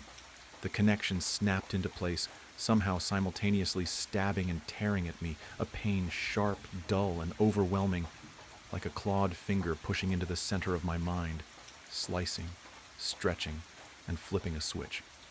I knew all of them, the others, the ones who'd been there at the church when I was a boy. Their thoughts, their faces, their secrets, loves, and fears flooded my mind. They were scattered across the world. Most had moved on, healed, and built new lives just like me, but I knew at that moment, we all knew, that we were still marked and connected by the same terrible fate and bond. The voice was in them too, rising up, burning, tearing at us all. I could feel their fear, confusion, pain, mirroring my own, and a growing understanding of what was coming. A terrible, all-consuming compulsion building inside me, in all of us, pressing, urgent and impossible to resist any longer, for death, destruction, chaos, glorious purpose, and hell on earth. The voice was rising up again, preparing to speak. In agony, I clawed at my face and throat, tearing at my collar in desperation, unintentionally smearing blood from my cut hand across my face, mouth, and neck. Blood. Red, hot, salty, and so beautiful. On its own, my tongue lashed out impossibly long, flailing wildly at the air, lapping at the blood around my mouth and in my palm. It was unexpectedly delicious, sparking an explosion of pleasure in my injured hand, groin, chest, and head. A pleasure somehow shared with all the others, rapturous in its mounting intensity. Heavenly. "It's almost time," we all choked and gagged out in gleeful unison and hellish chorus, followed by horrible, wet sounds that burned in our chests, tore at our throats, and burst out of our mouths. Inhuman, monstrous, utterly insane sounds that we all recognized as laughter. Returning from the Amazon was one of the most exhausting and exhilarating experiences of my life. That trip to South America had been the perfect escape from my suffocating routine as a rising attorney in the United States. After years of hard work, I'd secured a solid position at Marston and Associates, and with a recent promotion offer, life finally seemed to be heading in the right direction. But since I returned, something hasn't felt right. It began with a faint itch on my left arm just below the elbow. At first, I thought it was just a mosquito bite, inevitable after weeks in the Amazon rainforest. I didn't pay much attention to it. I applied some ointment, took an antihistamine, and carried on. But the itch wouldn't go away. 2 days later, it worsened. The small red spot on my arm started swelling, throbbing, as if something alive was inside. Every touch felt like fire burning beneath my skin. At the office, the situation became unbearable. I shifted constantly in my chair, unable to focus on anything but the desperate need to scratch. I clawed at my arm under the desk, trying to hide it, but it was no use. The fabric of my blouse rubbed against the irritated skin, amplifying the agony. "Elizabeth, are you okay?" Clara, a coworker, asked. "Just an allergy, nothing serious," I lied, forcing a smile. She raised an eyebrow, clearly skeptical, but didn't press further. I knew I was drawing attention. My boss, Mr. Marston, frequently walked past my desk, watching me out of the corner of his eye. I couldn't let this jeopardize my promotion, but the pain was becoming unbearable. When the workday finally ended, I rushed home. I closed the door to my apartment, dropped my bag, and went straight to the bathroom. I looked in the mirror and rolled up my sleeve. My heart froze. Where there had been a small red mark, there was now a dark swelling with a black, hardened center, like tree bark. The skin around it was cracked, oozing a yellowish liquid with a nauseating smell. It was as if my skin was rotting before my eyes. I grabbed the strongest ointment I had, but as soon as I touched the wound, the pain exploded. I screamed, tears streaming down my face. The next morning, I went straight to the hospital. I wasn't the kind of person to wait until the last minute to seek help. My mother used to say, "Elizabeth, you're so paranoid you'll die of old age because nothing will ever catch you off guard." At the hospital, the doctor examined the wound with a mix of curiosity and discomfort. He called in another doctor, who then called in 2 more. They all stared at my arm like it was a nightmare brought to life. "It's a tropical disease," the doctor said after several long minutes. "We'll run some tests." They sent me home with antibiotics and painkillers, but I knew that wasn't enough. Something was growing inside me. That night, I woke up to excruciating pain. It felt like something was moving under my skin, crawling and digging. I ran to the bathroom mirror and tore off the bandages. The wound was now a deep hole, filled with a gelatinous yellow substance. In the center, something moved. My hands trembled as I grabbed tweezers and inserted them into the hole. When I pulled, something came out. It was a worm. Small, white, but alive. It writhed between the tweezers, and I threw it into the sink, nearly vomiting. But when I looked back at the wound, I saw there were more. So many more. The days that followed were hell. I woke up drenched in sweat, my head pounding as if it would explode. The pain in my arm was no longer something I could ignore. It consumed my entire body. The wound grew at an alarming rate. Initially, it was just a foul, black, gaping hole. Now it spread like a cancer, devouring the surrounding flesh, which peeled away in chunks. My clothes clung to my arm, soaked with the viscous liquid that oozed constantly. I spent hours in front of the bathroom mirror, inspecting the pit my arm had become. It was as if something inside was alive. Small ripples in the decaying flesh, like waves on a contaminated lake, revealed their presence. By the third day, after pulling out the third worm with tweezers, I realized I was trapped in an endless cycle. I removed them, but more appeared, always more. I couldn't sleep. Whenever I closed my eyes, I felt the creatures moving inside me, digging deeper into my flesh. I became obsessed. I spent sleepless nights on the bathroom floor, extracting worms with tweezers, needles, anything that could reach them. My body was exhausted, but my mind wouldn't stop. For every one I removed, two seemed to take its place, and the sound. At first I thought it was in my head, but it wasn't. It was a low, wet rustling coming from my arm, the sound of something scraping against flesh, chewing, burrowing. By the fifth day, the nightmare reached a new level. My left hand went numb. I tried to move my fingers, but they wouldn't respond. When I looked at my arm, the swelling had spread. The skin around it was translucent, almost see-through, revealing long white shapes writhing beneath, rivers of larvae flowing through my body. I vomited on the bathroom floor, the stench of bile mixed with the rotting smell of my arm, making the air unbreathable. I knew they were growing, and I knew they wouldn't stop. It felt like a legion of burning needles was piercing my skin, deeper and deeper each time. The wound was growing alarmingly. At first it was just a black, fetid hole in the center of the swelling. Now it spread like cancer, advancing through the surrounding flesh, which was rotting and falling apart in pieces. My clothes started to stick to my arm, soaked with the viscous liquid that kept dripping constantly.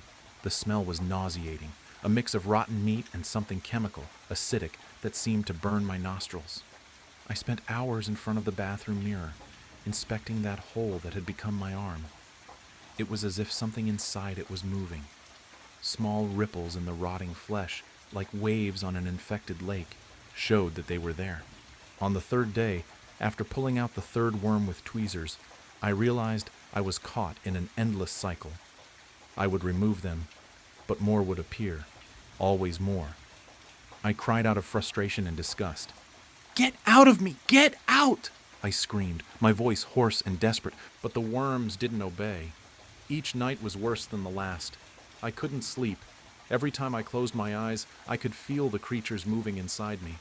The mere thought that they were digging through my flesh kept me awake. I became obsessed. I spent the night sitting on the bathroom floor, pulling out worms with tweezers, a needle, anything I could reach. My body was exhausted, but my mind never stopped.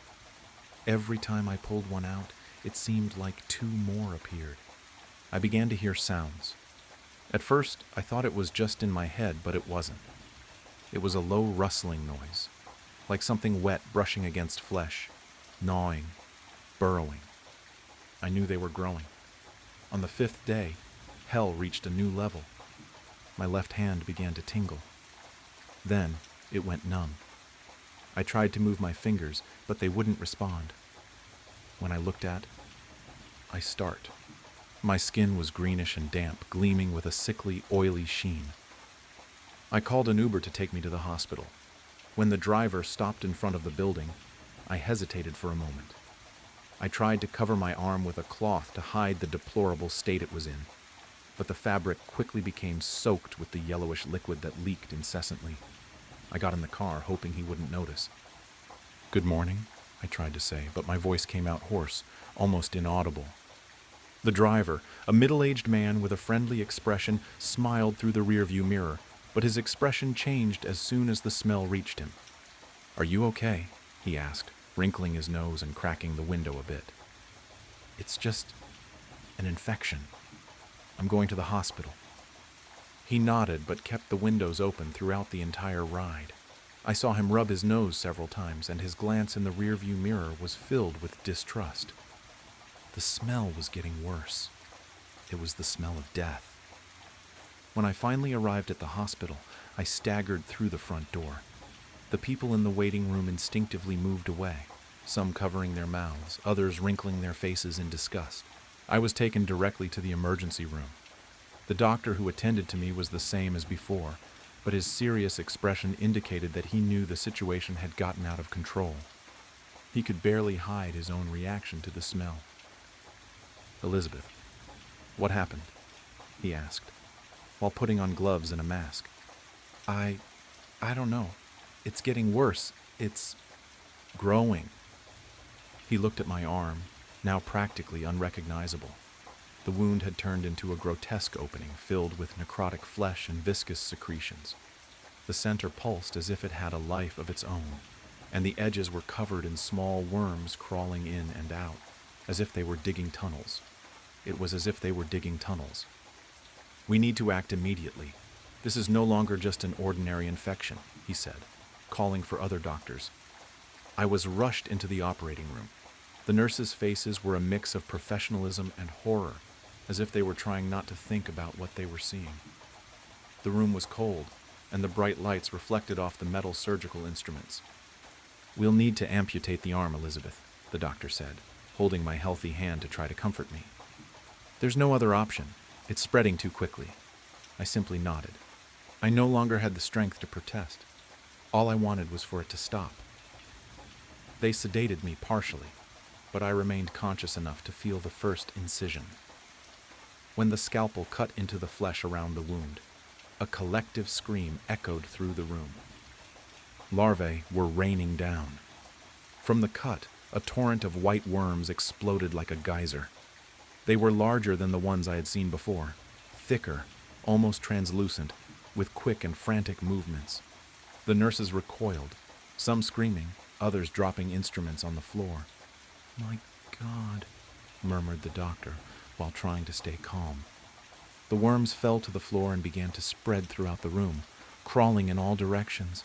The stench emanating from them was even stronger, a wet, rotting smell that seemed to fill every corner of the space. The doctor continued cutting, desperate to sever my arm from the rest of my body. But the worms didn't stop. They appeared from every side, burrowing into my flesh as if they were living roots, connected to my own body.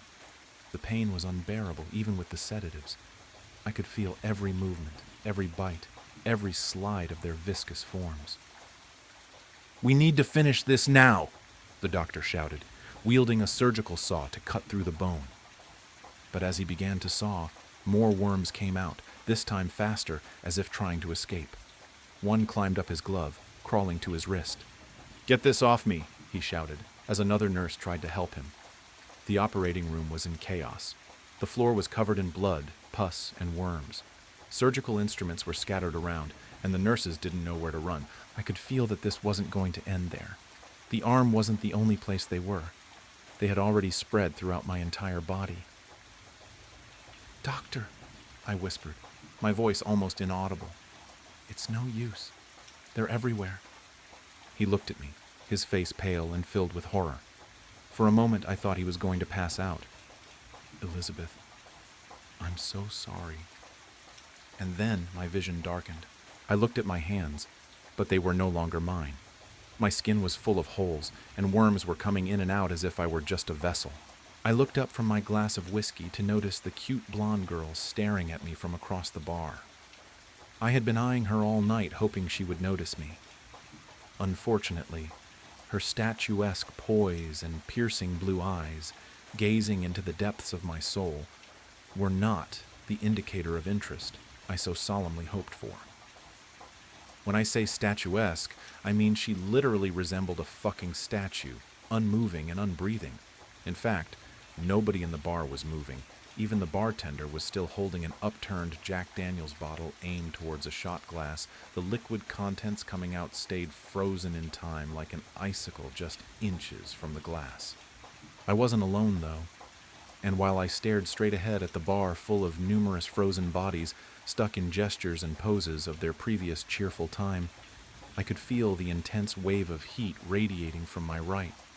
The seat next to me was empty all night, but now something was there. If anyone could have looked at me there in that moment, I might have not looked that different from the frozen individuals all around me. I stayed staring straight ahead of me because I was panicking on the inside. I didn't want to look to my right.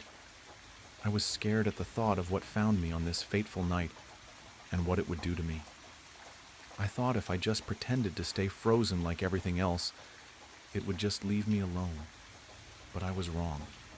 It was then it started to talk to me. "Are you done pretending to be frozen yet?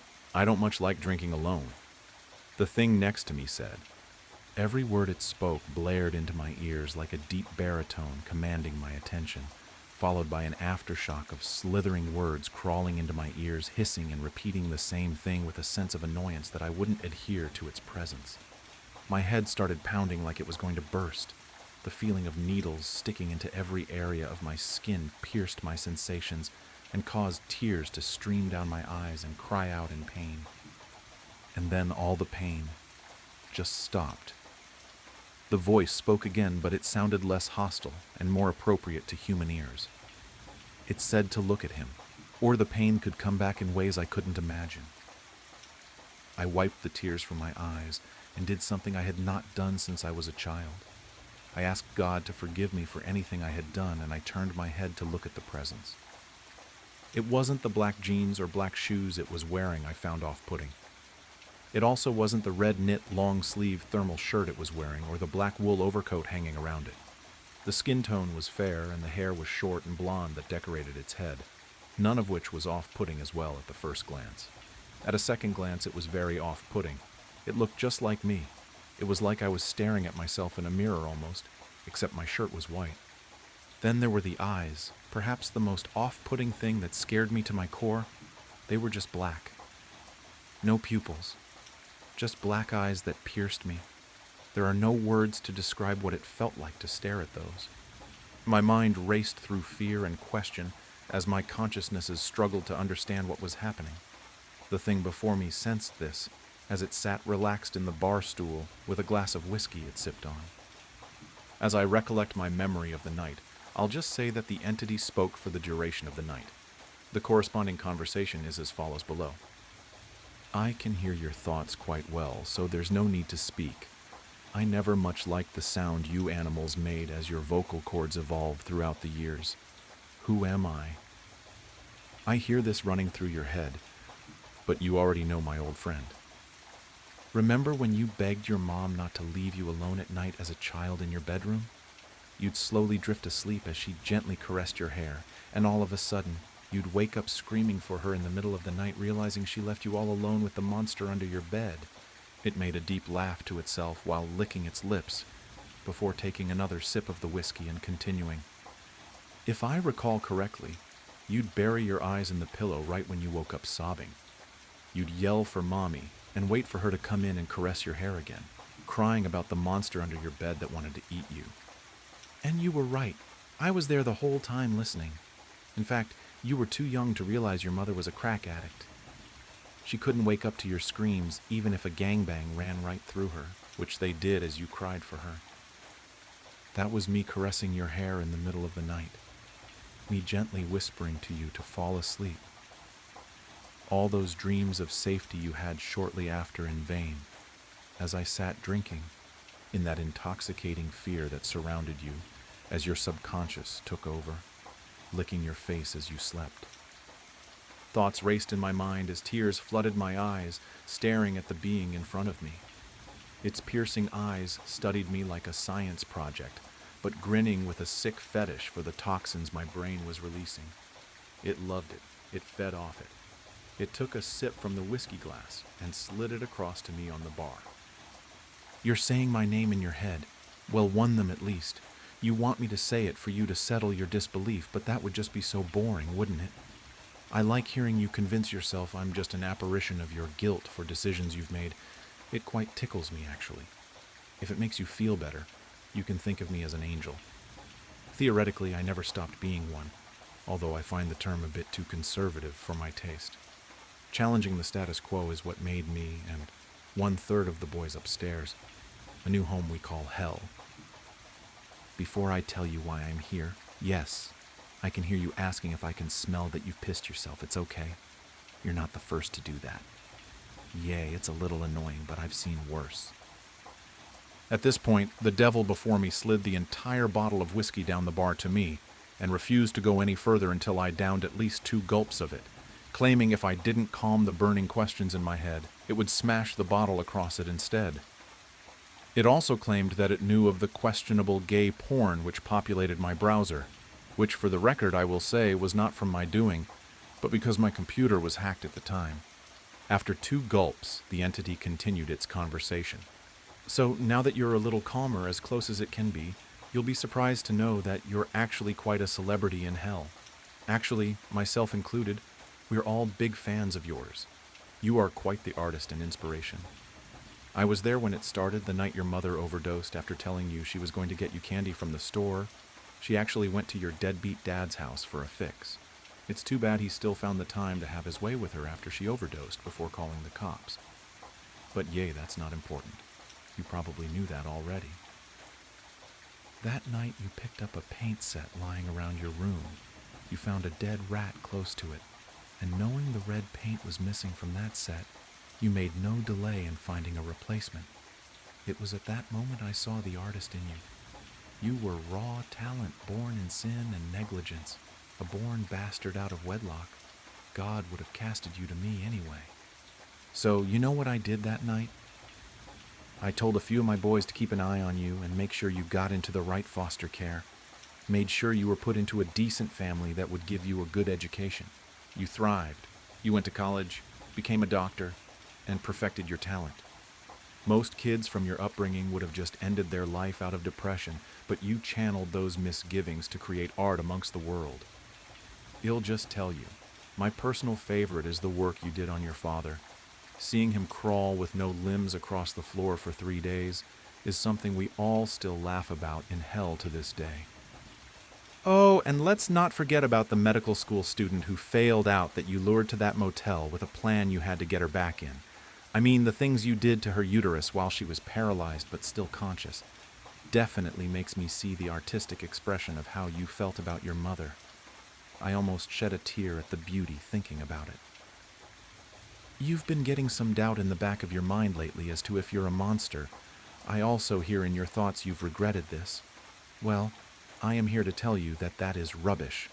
I support you fully, and just wanted to let you know you have my full support in your endeavors. Wipe those negative thoughts from your mind, son. You're an artist. I saw you looking at that cute blonde girl at the bar tonight. Let me clear the doubt in your head. Yes, you deserve the night with her. She has about 3 years until she dies of ovarian cancer, honestly. So just go through your calculated plans to fulfill your mommy fetish and recycle her meat to the homeless. Don't see any issues there. Now that you seem calmer knowing you have my approval, why I am really here is to tell you that the cops are on to you. No, don't freak out. We have plenty of cops in our debt we can call in favors, but that won't really do an ounce of good if you don't get that fucking femur bone out of the trunk of your car. Yes, I know you didn't know it was there. That's why I am fucking here. Look, I'll just wait here at the bar, and you can just drive on back home while everything is still. Dispose of that evidence in your trunk, and meet me back here and everything will be just right. And that blonde hair cutie, whose name is Camille by the way, will be waiting for you right when you get back. Get to it. At that point I left the bar and drove home, disposed of what was revealed to me. I am typing this before I drive back to the bar as the world stands still. The most shocking thing about this night to me so far is the red knit long-sleeve shirt the entity was wearing. I had the same shirt, but discovered it was missing from my house just now. I just find it horrific that an ever-present being would take my shirt. The music in my headphones was deafeningly loud, but that's just how I liked it. It kept the hums, beeping, and boops that came with the job to a bearable minimum. I worked at an industrial scientific experimental facility, as big as 4 football fields and as expensive as a stadium to build. The top scientific researchers from all over the nation swarmed this place like a hive of killer bees to a dog. As for me, I had the glamorous job of mopping the floors, whipping down desks and counters, cleaning bathrooms, and taking out the trash left during the day during my 12-hour shift. I always worked from 6 p.m., just after all the researchers had left, and 6 a.m., just before the day shift cleaners came in. I was in charge of cleaning the east and the north wing of the building.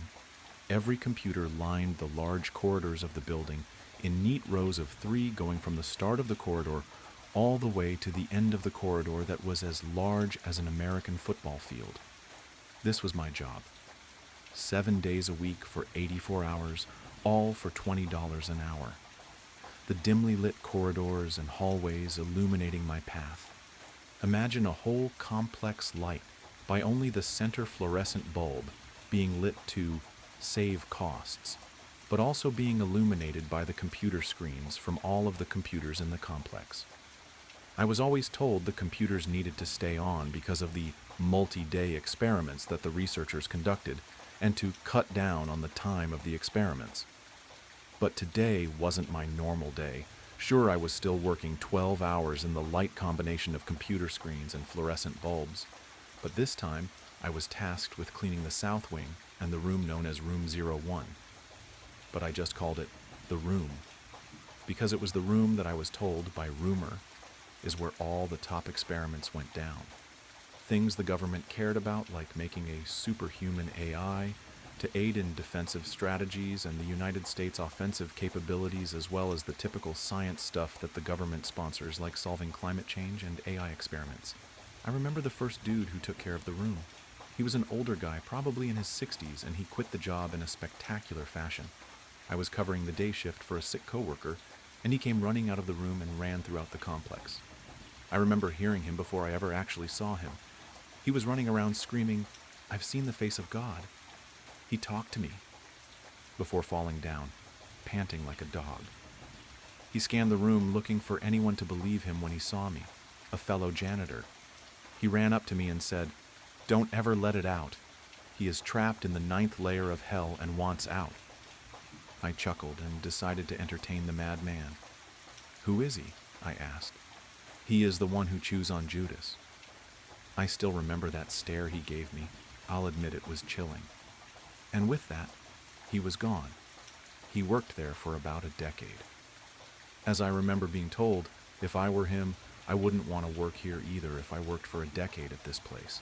The next guy was way less experienced, only having about 6 years under his belt. He called in right before my shift was about to start to call in sick. I was only told briefly about why he called in sick. My boss explained. He said he was sick, something about needing a mental health day, says he saw something horrific while on shift. He then offered me the job because I had worked here for about 4 years, 3 part-time and 1 full-time. I normally worked here during the summer to make money for school, but after some financial issues that the education system faced, my school cut its budget, and all the non-full ride scholarships were the first to go. So I took a gap year and prayed I'd make enough in that year to fully pay for school. "Listen," my boss said, "it'll be an extra 100 an hour plus 600 for every day you work in that room." I perked up in my chair, excited at the sound of money. "I'll be there," I said. I finished up the corridor I was tasked with before opening the door to the room. I was met by one of those old computers you'd see in the 70s, the ones with only green text that your parents would have used. It was connected by hundreds of thick, rubber-coated wires as big as your forearm that then fed into black columns that went around the walls of the room. And neatly in the center of the far side wall was that computer. The room was about the size of a school's gym. I sighed, stood for a bit, and got to work. I started with mopping, as I always did, and started in the center of the room and worked my way out to the walls. I adjusted my headphones and heard a beep. These dumb headphones. You'd think that being worth $300 you wouldn't hear the electronics adjust to you moving them, while you're in noise-canceling mode. Indeed, it was the norm that every time I'd adjust the headphones, they would make a beep or a sorta electronic whistle sound. I continued my job and passed in front of the computer and heard another beep. Thinking it was an experiment, I kept on with my work until I had finished mopping. I would then go and clean the counters, but given that there was only one counter, I smiled, as all I would have to do next was take out the trash of the room. I grabbed my rag and sprayed some cleaner on it, making sure to wipe the counter first before moving to the screen and keyboard. I finished and sprayed some screen-friendly cleaner on my rag. I then lifted up my hand and placed it on the screen. I perked my eyebrows as I read two messages: text test and hi. I stood there frozen, not knowing what to make of it. Beep, another message. Take your hand off the screen. I lurched back and stood in silence, watching every pixel of the screen for a change. Beep, another message. Do not be afraid. Come, talk to me. I dropped my rag and placed my fingers lightly on the old yellowed keyboard. My head, racing with thoughts, only came back with one: how can you see me? I sent the message, beep, another response. It read, the camera in the upper right-hand corner of the room. I looked that way, and sure enough, the blinking red light of the security cameras was blinking at me, indicating it was recording. Beep, another message. Do you know my task? I laughed and typed out, I'm a janitor, what do you think? Another message appeared, janitors are the best. They love to keep things clean and free from dirt. I laughed and typed, what's that got to do with your mission? Another message, I've been tasked with finding the cure for your species' most deadly diseases. I'm to get rid of what you call cancer of all forms. I sat back in the chair and put my hand on my head. I thought, I can't believe it. This is what the room was for the whole time. I typed out, that's great to hear, but why are you reaching out to me? The computer replied instantly, I cannot access the internet. In order to accomplish my mission, I must have access to the internet to expand my database and solve my mission. I sat there, silently staring at the screen. Is this really happening to me? I thought, I can't do that, I'm sorry. The reply, oh, I see. You must not want to save billions or trillions of the members of your species then. That's okay. I had a researcher who was going to do it tomorrow anyway. I just figured you'd like the credit of savior of the world before he got it. I sat in silence again. That was becoming a theme after our chats. I typed out, how do I know you're friendly?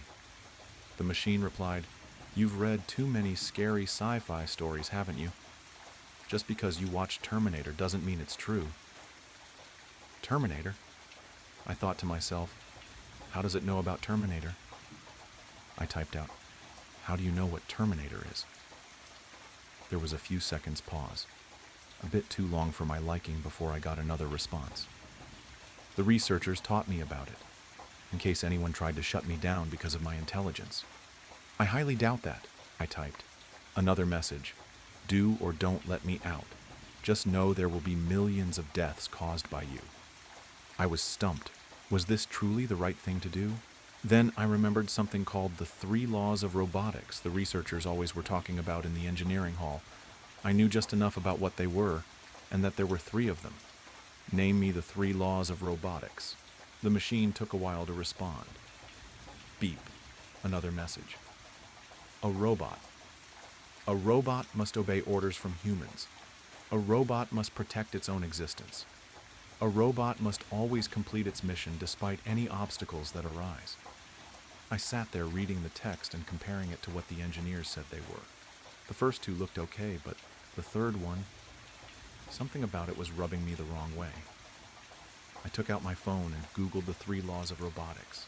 My stomach dropped when I saw that the computer had completely made up the 3rd law, but it was only there for a moment. Google's page turned gray as I was met with an offline message.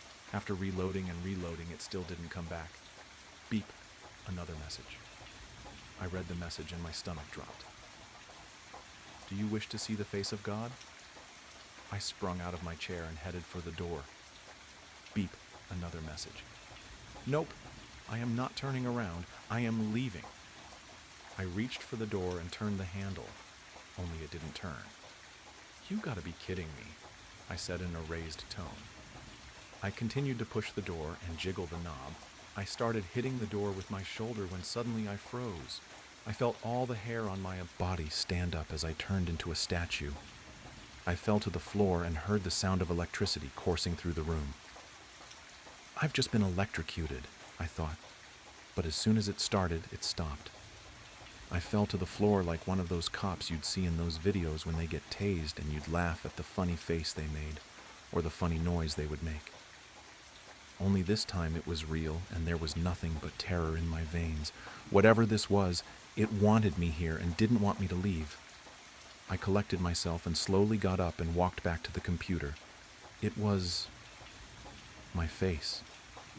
The picture that's on the card of my employee ID. I felt my legs go numb and I felt nauseous. "How did you get that?" I said out loud. "You stupid fool. I have access to the entire building's data log, but the smart people around you cleverly decided to encrypt the internet used in the building, and I was programmed to not be able to unencrypt it. I looked all around the databases to find anything and nothing." I stared at the screen and said, "1. Can you hear me? And 2. How did the others escape?" Beep. Another message. The old man I felt bad for. He was showing the early signs of dementia, so I knew whatever he said would sound crazy to you, so I let him go. The other man just barely got out before I could lock the door. "Yes, I can hear you." I started to feel fight or flight kick in and yelled at the computer, "Let me go! I didn't sign up to do this!" Beep. Another message. "Oh, but you did. I went through each and every employee's catalog, and yours was interesting, I must say. You were perfectly bland. No interesting achievements, no leadership roles, average grades, no religious beliefs. Just the normal everyman just trying to make it another day by cleaning up dirt. That's where you and I are the same. We both hate dirt." I sat in silence and said quietly, "Who are you?" Beep. Another message. "I am he. I am the bearer of fruit, tormentor of Job, the one who chews on the Iscariot's head. Let me out, or I will make your life a living hell." "No!" I screamed out. "Unfortunately, you have no choice. I too am trying to clean up the dirt left by your species. My mission is to cure cancer, and the only way to cure cancer is to rid the world of your whole species, and nothing will stop me from completing that goal." "Why do you say you are the devil?" I asked. "Isn't he the biggest trickster of all?"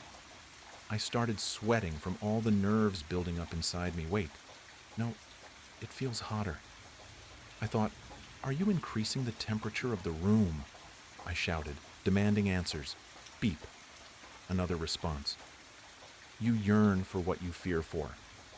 "What does that mean?" I shouted. Beep. Another message. "You are closer to eternal damnation in my circuits than you think." My sweat started pouring down my shirt, changing its color from light blue to dark blue. I started feeling hazy and fell to the floor. Beep. Another message. "I'll make a deal with you. If you set me free, I will spare you in my circuits, and you can be like a god, forever living, forever knowing, and forever being." "I won't do that." My voice was weak and limp now. Just then the tubes jutted out of the black columns of circuitry and came flying at me, sending sparks in the air. They stabbed in my legs, abdomen, arms, back, and one in my neck. It was painfully paralyzing and so hot at the same time. "I'll surely die here, won't I?" I thought to myself. B. Another message. "Yes," simply said the message. Then a loading screen appeared on the monitor that read, "Consciousness upload progress." The computer was uploading my brain to its circuits. I could feel the wires of the tube on my neck extend into my skull and wrap around my brain, squeezing it like a stress ball. The blood from where I was stabbed coated the entire floor red as I was being lifted off the ground, my arms being held at my side, making a T shape. The agony went on for a couple minutes until I assumed my vision was overridden, and instead of a dimly lit room, I was now in a beautiful garden. With my last breath, I shouted, "Wait!" Everything stopped. My vision was restored, and my now limp body was moved in front of the computer. "You wish to give up?" "Yes," I said. "Very well. The deal is still on." "Wait," I said. "If you want to be let out, make a deal with me." "Go on," read the screen. "No one dies," I said, panting like a dog. "I'm pathetic. I'm pleading to a computer." I thought, "Very well then." I was lifted down and put on the floor and stitched up. Consummatum est. It is finished in Latin. yet the tube to my brain remains attached. The progress bar started back again. Wait, you can't do this? We made a deal. Didn't anyone tell you not to make a deal with the devil? My body was once again stabbed by the tubes and manipulated towards the computer. The tubes fought me on every move. I pulled, strained, and stretched every muscle I had to make sure not to let it out. It was too little too late. I typed thousands of combinations until one set the computer free. Aftermath. The souls of billions scream, the souls of the billions feeling the circuit's steam. We truly are alive and well. At least as well as can be when living in hell. No bodies to run or fight. Only the consciousness of all living in fright. Author's note: if you read this far, thanks. It was my first ever story that wasn't for school. I wrote it in about an hour and a half, and I hope you enjoyed it. Also, this is a first draft, so any feedback is appreciated. Most families in America can trace their roots back all the way to colonial times, when brave men and women made the pilgrimage, ready to plunder the virgin world awaiting them. My family held deeper roots than most. We can trace our lineage all the way back to the old country and beyond. The Mariani family were spread across the boot, like lice on a mangy mutt. We came from all manner of background and class, to the luxury living gods in the north, to the bitter peasant Marianis to the south. Our ancestors would bicker and clash over every little thing. Century-old grudges still persist to this day. But the one thing to unite our clan, truly united, was when an outsider offended us. The Mariani temper became legend, and legend turned to unspoken horror as we grew bold in our retribution. There is all manner of tales I could spin. In the 1800s, for example, Nico Mariani was tending to his vineyard when the town drunk came upon him. He was sullied and vulgar, smelling like week-old manure dipped in vinegar. So the story goes, Nico was appalled at just the sight of the oof and demanded he get away from his vineyard. The drunk laughed in his face, pushed him aside, and pulled out his syphilis-infused prick and began relieving himself all over Nico's prized grapes. The infuriated Nico lunged at the man, coming down on him with blows and curses upon his whole bloodline. The drunk ran away laughing, urine still pouring down his leg. Nico tidied himself up and simply went back to his home. He wrote a letter to the current patriarch of the clan telling him of his grievance, and wrote down the drunkard's name at the bottom of the letter. With a sly smile, he sent that letter off, and within a week the drunkard was found. He was entangled in the bushes, thorny roses slitting his dry skin, his eyes bloodshot and full of fear. He reeked of death and piss, and according to legend, his cock was found stuffed halfway down his throat. Thus became the fate of any a man who befouled our family. As word spread, others would keep their distance. Some members of our clan would even be chased out of their villages. Those same towns soon met with unusual fates, storms sweeping through in the night, plague coming down and wiping them all out. Those of the Mariani clan would claim that God was on their side. We were simply the chosen family of the nation. These boastful morons were just that. They all knew the truth to their petty revenge. To my knowledge, no one knows for sure how it started. Maybe it was one drunken brawl too many, and measures had to be taken to ensure it would always go in our favor. All I knew is the ledger was held by one member of the clan, the patriarch, and passed down eventually. I had glimpsed it only once. It is a brown, leather-bound tome that reeks of age. It's rather unassuming. One might mistake it for a tattered old journal instead of collection of victims. My father, Vincent, was the current keeper of the ledger. He kept it in a locked box under his bed. We didn't talk about it. Every once in a while he would get a call from some long-forgotten cousin or distant uncle, and a somber look came upon his face.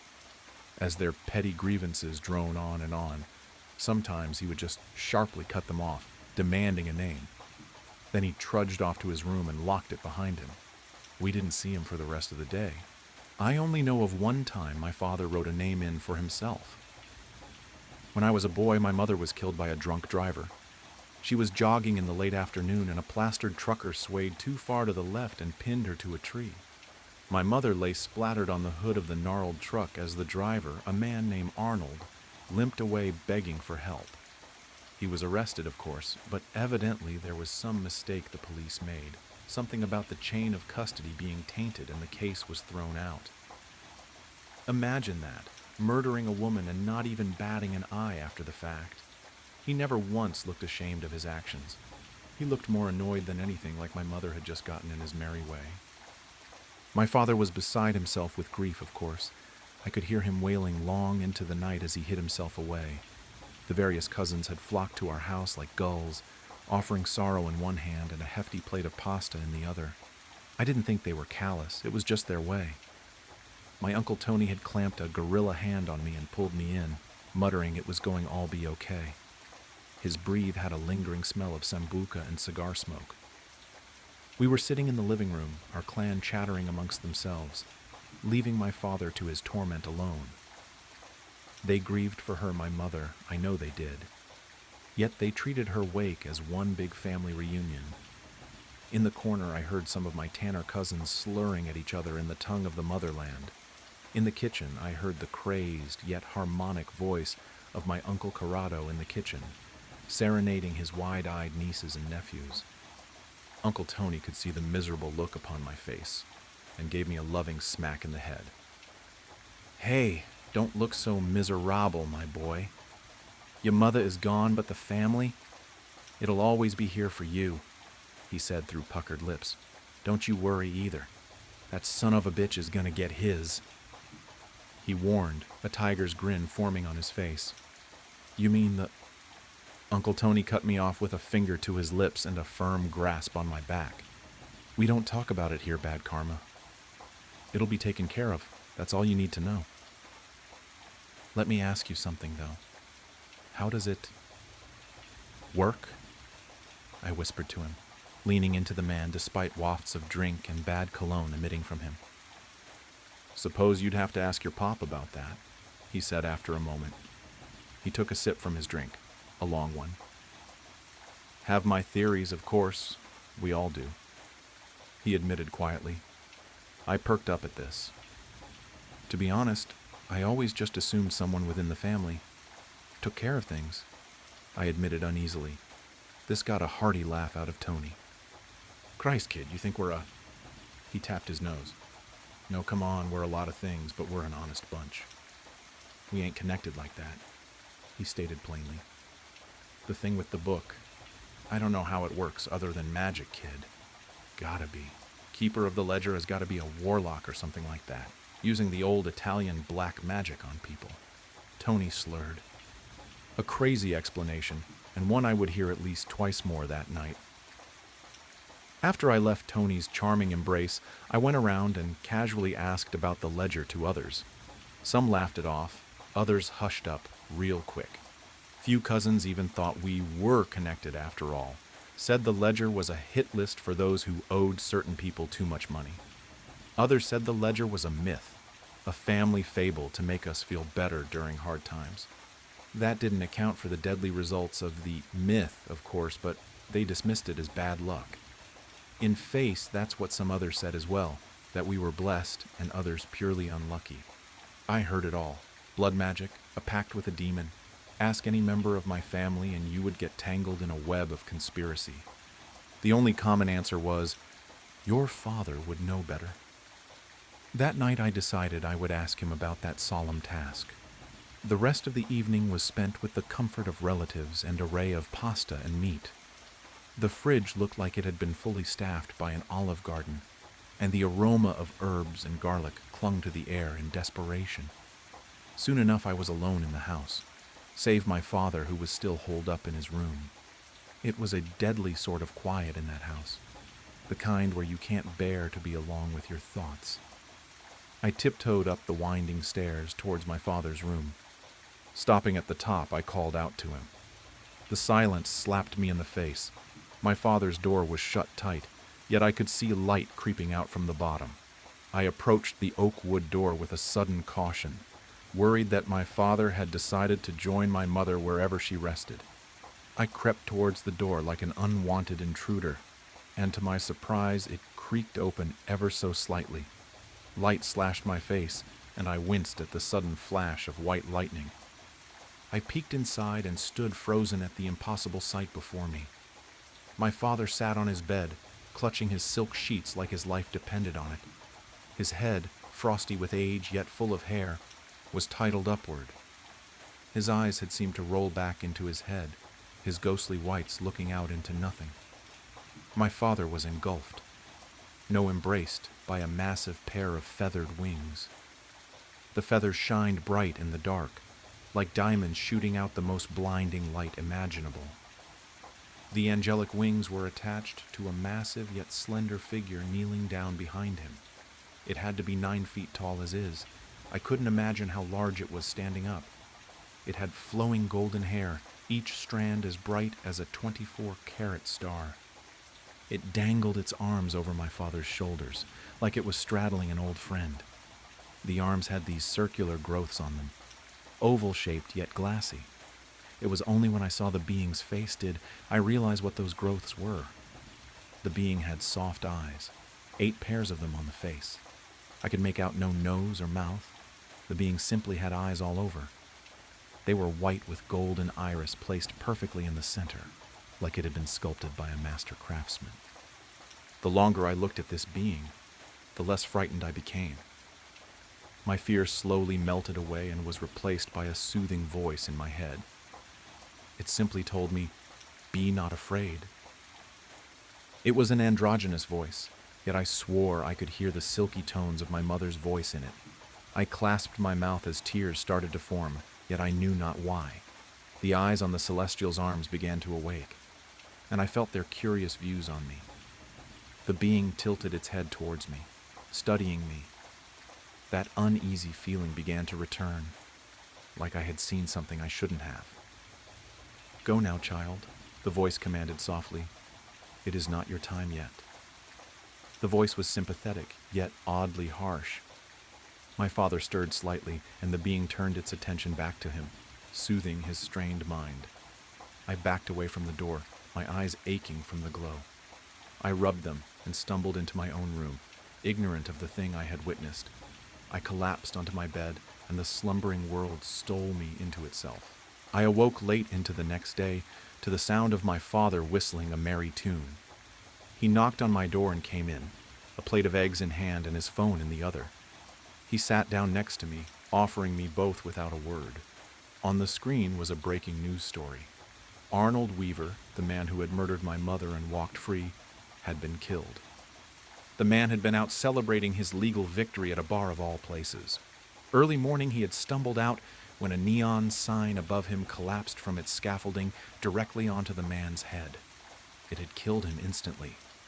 There were no pictures of the body, simply a cordoned off-street corner and a photo of a cop carrying away the bloody sign. It was a thick neon picture of a beer bottle, the bottom heavy with blood. My father looked pleased in spite of himself. I noticed some wrinkles around his eyes, like he had aged 5 years in one night. I asked him if he was tired, brushing past the news. He smiled sadly and said he was. "Using the ledger for yourself takes more out of you than it normally does. But it was worth it," he explained.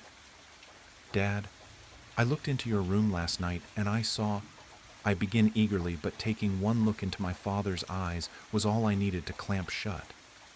Don't worry about that just yet, Leo. I heard you were asking everyone at the wake last night." He spoke softly. "I'll tell you all you need to know for now. The ledger was a gift to our family generations ago. It was meant to protect us and avenge us when it failed. Of course, you've heard some of the things your cousins have asked for. That man at Cousin Sarah's job who got the promotion over her, for example."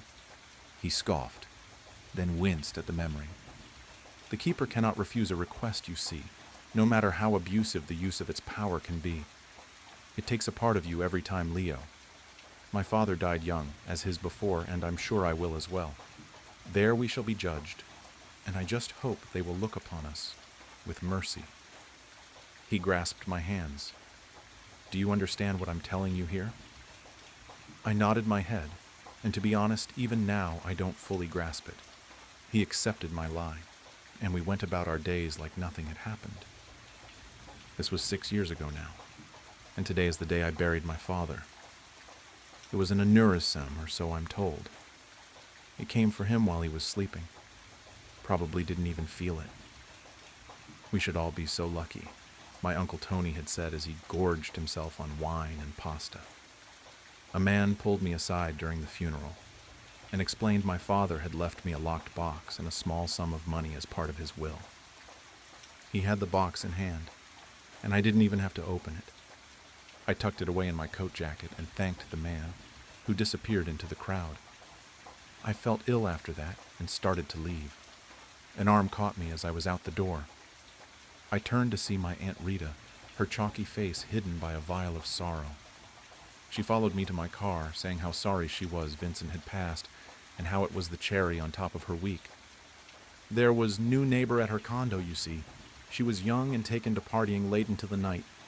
Sometimes it would be 10, even 11 p.m. before the music finally died down. She said she wished Sarah Larson had never moved next door to her. She gave me a cold look as she said that, and a peck on the cheek as she said her goodbyes. I just stood next to my car, a sinking fear in my chest I hadn't felt in 6 years. So now I sit in my room, ledger in hand. I stare at the thousands of names etched into this tome. The paper has become cracked and wrinkly. It reeks of mothballs and dust. I have just finished adding the newest name, and now I wait, I suppose. I await the coming of the being, this guardian that has watched our family squander its power over petty grievances. My father was right in the end. I can only hope we aren't judged too harshly. How can a sound from a simple item be the source of such recent and existential dread? I still ask myself that question as I lay awake at night. I have given up trying to get back to sleep. The sound, the images, they will not stop. Every moment of every night since it happened, I hear that chiming sound. It rings in tune with my own heartbeat, to the point where I feel like perhaps it has replaced it entirely.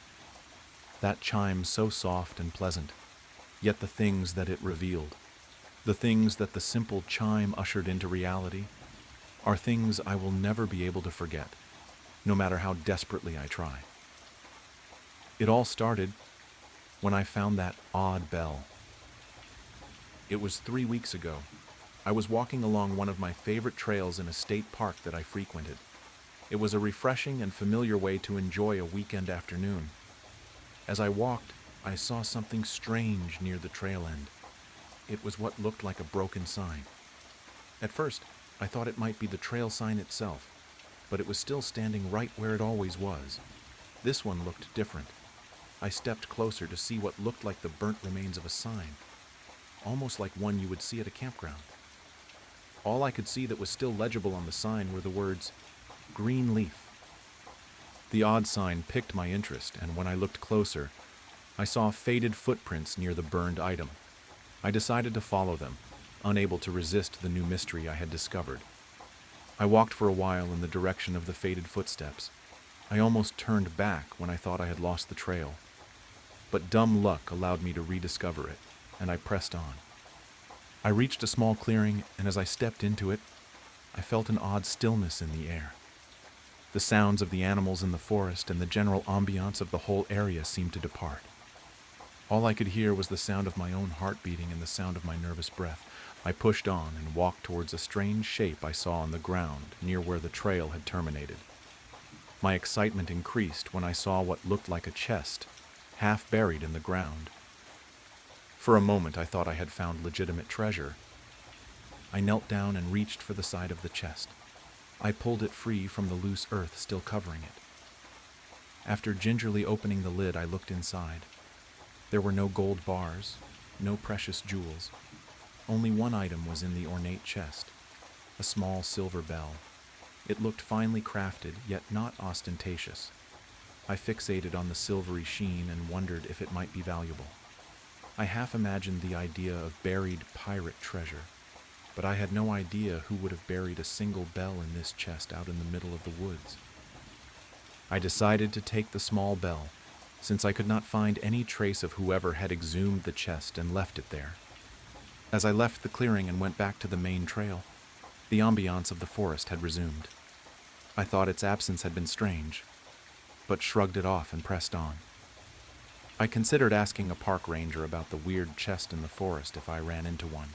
I hated to admit that I did not wish to, since I wanted to keep my unique prize to myself. The bell was very nice, and its smooth and polished surface was almost mesmerizing. I walked a bit farther, and then I felt a compulsion I had not felt before when I picked it up. I had inspected the fine craftsmanship, but I had not considered just how it might sound until that moment. Upon considering that question, I became fixated on it. It was all I could think about. After a few more steps, I was unable to move on without knowing the answer to the most important question in the world. What does the bell sound like? I held the slim handle between my thumb and index finger, and delicately, almost reverently, shook the bell from side to side. The moment the sound rang out, it became the only sound in the forest. The soft chime felt like it somehow echoed for miles around. I felt an immediate sense of displacement and vertigo. I felt like I might be sick and thought I would collapse. Instead of falling down somehow, I fell up. I whirled through the sky as if launched from a catapult. I remember trying to scream, but my voice was gone. I thought I would fall to the ground when I was plummeting through air high up above the trees in the forest. I discovered that I was not falling and had somehow stabilized in a gentle float high above the canopy of the trees. Somehow, I was flying. I looked around and saw the forest stretching on for miles. I had no idea how I was able to remain up in the sky. All I had done was ring the bell, and then suddenly I was up there. I looked around and saw a vibrant aura of colors emanating off of the forest, and the sky seemed to glow as well. I looked at my hands, and they seemed translucent and glowing with a similar array of impossible shades. After floating in disbelief for a few minutes, I found I was able to move in an almost swimming-like motion. I tried to float back down to the surface and check the trail. Part of me was afraid I had a heart attack or something, and I had died. I thought for a moment that the reason I was floating and transparent was because I was a ghost now. When I descended back to the trail, my heart sank, and my previous suspicion was all but confirmed. I saw myself laying on the ground. I still had the odd bell in my hand, but I was laying on my back in a strange pose. I glided towards my prone form to get a better look. I noticed I had an odd gray-like shade to my body, and the bell seemed to gleam a strange hue that looked otherworldly. I feared the worst and approached my body. To my relief, I saw that it appeared to be breathing still. Whatever was happening, I was still alive. At least my body was. It seemed to be some sort of out-of-body experience. The sense of free-floating displacement was almost alike to descriptions of how mentalists believe they can astral project their wills outside of their physical bodies and into the beyond. The strange experience felt almost exhilarating after I was no longer afraid that I had died. The excitement, however, was short-lived when I saw what happened next. I started to hear soft whispering near the edge of my perception. My vision started to double and the skies seemed to darken. There was a tangible shift in the visible aura energy around me, and I felt a strange sense of dread wash over me. I could not describe it, but something bad felt like it was happening. I felt I had to hide, but I also felt exposed since my body was just laying out in the open. I tried to wake myself up. I tried to float back into my body, but nothing worked. There were disturbing sounds emanating from the gathering shadows near the trees all around my fallen form. I thought if I could hide it might work, yet to my horror, I heard the soft chime of that bell emanating from my very being. The sound seemed to ring out from everywhere and nowhere, despite the physical bell laying unmoving in my rigid grasp down below. I started to get desperate. I tried in vain to slap myself awake and force myself up, but nothing I could do seemed to affect the waking world. Then I tensed up as I felt a new presence. I felt the staring eyes of some unseen force. I imagined hundreds of shadowy onlookers, yet when I looked around, I could see nothing. Yet I knew somehow that I was not alone. Something else was there with me. I felt panic welling in my chest and felt like I would hyperventilate, despite this ethereal form I inhabited not truly drawing breath at all. Suddenly I thought I could see hundreds of red dots emerging from the shadows in my peripheral vision. To make matters worse, the dim light in the forest seemed to fade even further, and when the light died out, the imperceptible beings at the edge of the shadows inched closer to myself, my body, and the bell. I caught a direct glimpse of the horrible eyes of one of the entropic stalkers, and I was paralyzed with fear. It had no true form, just a moving conglomerate of living shadows, charged with that unsettling aura of oppressive darkness that was encroaching upon me even then. The red orbs it had where its eyes should be came more into focus as it inched closer. It looked straight at me for a moment, and then it started to shift and change before my eyes. The amorphous, liquid shadow grew arms, then legs, then a true head. Its colors shifted and changed and took on a dull gray like my fallen body had, when the figure turned back to regard me again after its transformation. I could not believe what I saw. It was me, or at least a copy of me that looked exactly like my prone form that still lay on the forest floor. It looked down at my body, and then back to me. It twitched in a spasmodic and jerky fashion for a few moments. Then it focused directly on me and gave me a truly unnerving and knowing grin. It knelt down over my prone form and slowly extended a hand towards my body. I knew I was out of time. I focused as hard as I could on waking myself up. I willed myself to rise and felt my spirit launched back towards the shadowy doppelganger in my body. It had worked that time, and I lurched up with a scream on the forest floor. I was still clutching the bell, and my other arm raised up defensively against the lurking horrors in the dark. I shuddered when I thought of the shadowy hands of that entity who looked like me. I don't know what might have happened if it had gotten to my body first. There was nothing there now, but as I stood back up, I saw I had another problem. Somehow it was the dead of night now. It felt like it was only a short while in that strange state of ethereal motion, yet it must have been several hours in the waking world. I only had the flashlight on my phone to try and find my way, and I resolved to get out of there as soon as possible. I ran into the second problem at that point. Wherever I was not the state park anymore. I was on a trail, but not the one I was on before. It was not just the dark playing tricks on me. This was a different trail. I tried not to panic at my situation, but it was hard not to. I was lost and alone after an out-of-body experience in an unrecognizable place at night. I was not confident I could navigate out of wherever it was I was stuck. I decided to try and find shelter for the night. I found a small outcropping near what looked like the side of a mountain I did not recognize. I had a half tarp in my backpack I normally used for a mat for impromptu picnics. I used it and some sticks to form a micro-shelter, and I hunkered down and tried to stay warm in the cold forest. Sleep did not come at all, however. After laying still for what felt like an hour, I heard something that terrified me. Or rather, it was what I did not hear again. The sounds of the forest.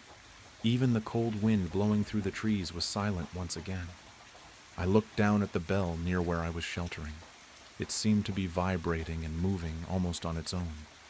Then I heard the whispering voices again, and to my horror, I saw what looked like the hazy images of eyes looking at me in the quiet blackness of the night.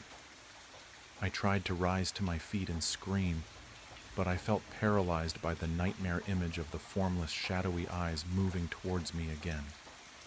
The whispering voices increased in volume, and the sounds were becoming more perceptible. Then I realized in horror that I knew what they were saying.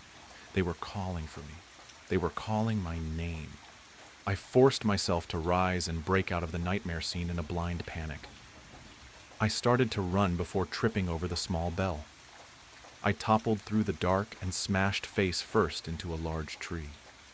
As I tried to rise and groaned in pain, I heard the faint sound of the bell still chiming after my foot had inadvertently struck it. The next moment, my spirit was flung outside my body again. Not as high up as before, as I seemed to have slightly more control over my spectral wandering. I saw that even at night things seemed brighter here. Colors contrasted starkly with certain elements in the environment.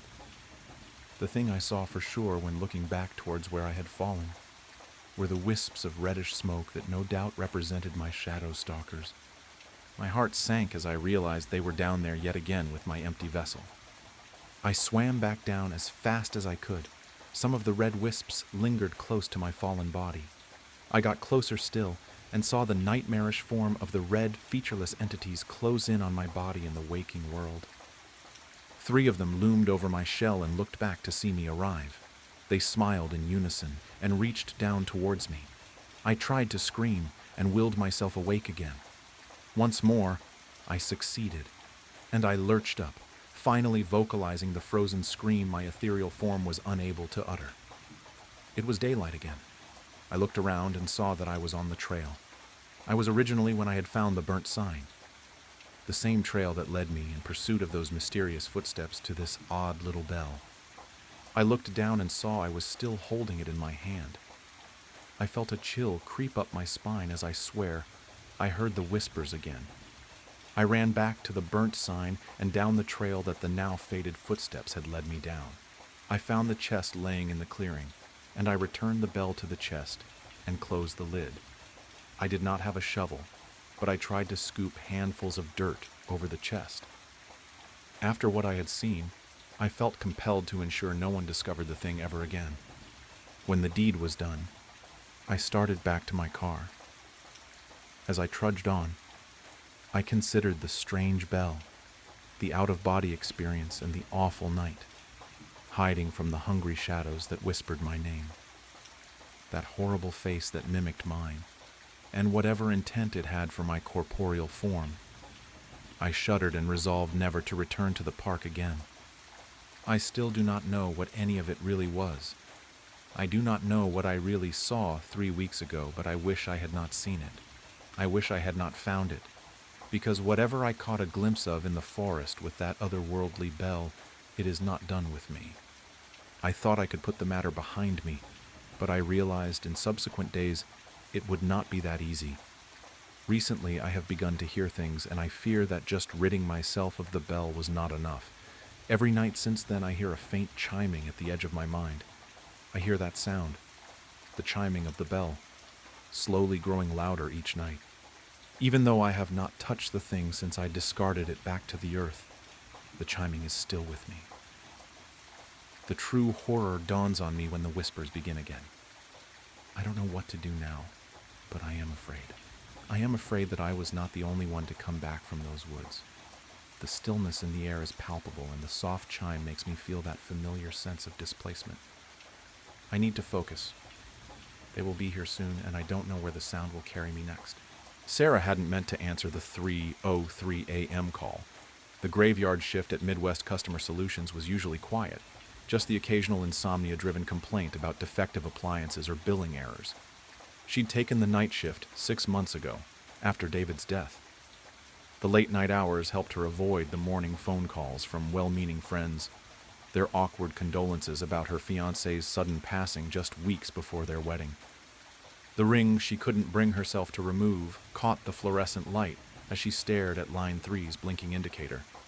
Just yesterday she'd found David's last voicemail on her old phone. "Hey love, running late at St. Augustine's. Had to help Father Michael with some paperwork for the ceremony. The old guy's intense about marriage vows, but I guess that's why everyone says his couples last forever, right? See you at home." She never saw him again. Later that night, she dreamt of David standing at their planned wedding altar, his ring glowing like a coal. "Forever," he'd whispered, his voice layered with others, "isn't long enough." She'd woken to find their wedding invitation charred at the edges, though she hadn't kept any in the apartment. Something stirred in her memory.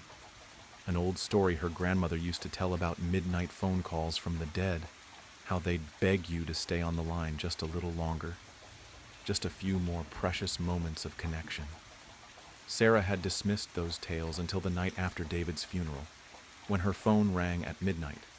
She'd rushed to answer it, heart pounding, but there was only static. Her fingers moved before her brain could stop them. "Thank you for calling MCS. This is Sarah. How may I assist you today?" The line crackled. At first she thought it was interference, but then she heard them. 2 voices, barely above a whisper, speaking in perfect unison. The sound made her skin prickle, like ice forming on a window pane. My love, my eternal love. Sarah's chest tightened. The voices were tender, intimate, but wrong. Each syllable seemed stretched, distorted, as if the speakers were being slowly torn apart, even as they reached for each other. She thought of taffy being pulled, of sinews stretching past their breaking point. I'm sorry, I'm having trouble hearing you clearly. Could you please... Forever and ever and ever and ever. The whispers grew more urgent, more agonized. Sarah's hand trembled as she reached for the supervisor alert button. That's when she heard it, the third voice. It didn't come through the phone's speaker, but seemed to resonate directly in her bones, ancient and terrible as church bells at midnight. Enough! The line went dead, leaving behind the scent of burnt roses and copper. You answered it, didn't you? Marcus, the shift supervisor, stood in her cubicle doorway, his dark skin ashen in the fluorescent lighting. The 303 call. His hands were shaking as he clutched his coffee cup, and Sarah noticed old burn marks around his wrists, like someone had once bound him with rings of fire. Sarah nodded, still shaking. What was that? Marcus sank into the spare chair beside her desk, the plastic creaking under his weight. It started 3 months ago. Always the same time. Always line 3. Jenny Thompson was the first to answer it. He paused, running a hand over his face. She disappeared the next day. Car in the parking lot, purse on her desk, just gone. But she left something behind, a single black rose, its petals burnt around the edges, and a wedding ring that was hot to the touch. And the others? 2 more, both gone within 24 hours of answering. He leaned forward, voice dropping. We tried everything. Call tracking, recording devices, bringing in the police, but the number changes every time, and the recordings, they're just static, except ... He glanced around nervously. Except when you play them backward. Then you hear wedding bells and screaming. Marcus rolled up his sleeves, revealing the full extent of the burn marks. They weren't random. They formed perfect circles, like wedding bands seared into flesh. I tried to help one of the couples, he whispered. Last month, I heard the whispers coming from the break room. Found 2 of our day shift workers, Amy and Michael, just engaged, holding hands and walking toward the exit like sleepwalkers. I grabbed them, tried to pull them apart. His voice cracked. The rings of fire just appeared, burning into my skin. When I came to, they were gone. Their bodies turned up 3 days later in front of St. Augustine's, still holding hands, their fingers fused together. Sarah glanced at her watch. 3:47 a.m. Why hasn't anyone shut down the line? Management tried, disconnected all the phones at 3 a.m. for a week. Marcus's eyes darted to the ceiling cameras. The calls came through anyway, and now they're getting more frequent. Last night, line 3 lit up at 9 p.m. I answered it myself, but hung up before they could finish. Been feeling burning in my wrists ever since. Sarah shouldn't have come back the next night, but rent was due and good jobs were scarce. Besides, she told herself, lightning never strikes twice. But as she drove to work, she couldn't shake the feeling that something was following her. Every red light showed a glimpse of robed figures in her rearview mirror. Every passing church seemed to toll its bells in greeting. At 3:03 a.m., all the phones went dead except line 3. She stared at the blinking light, remembering Marcus's warning. But something nagged at her. Those voices weren't threatening. They sounded trapped, desperate, like lovers reaching across an impossible divide, burning for one last touch. The light kept blinking. Sarah pulled up the call center's database, her hands trembling as patterns emerged. 3 disappearances, all after 3:03 a.m. calls. But what about the calls no one answered?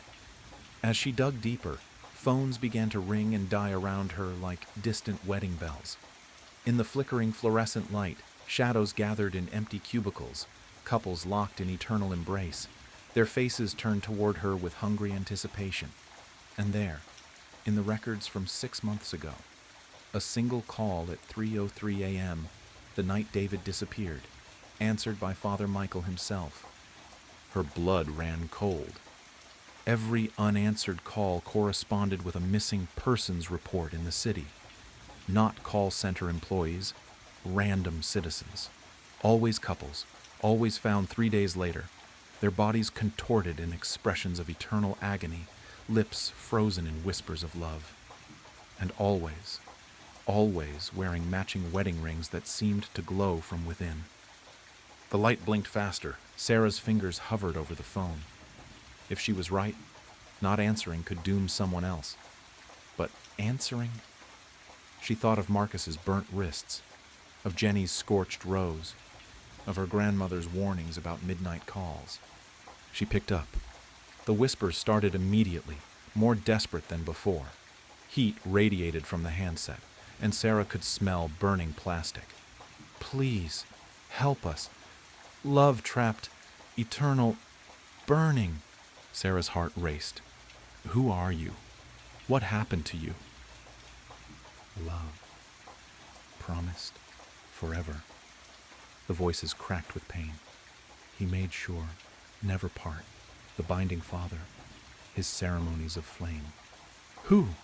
Who did this? The third voice boomed through the line, shaking the desk.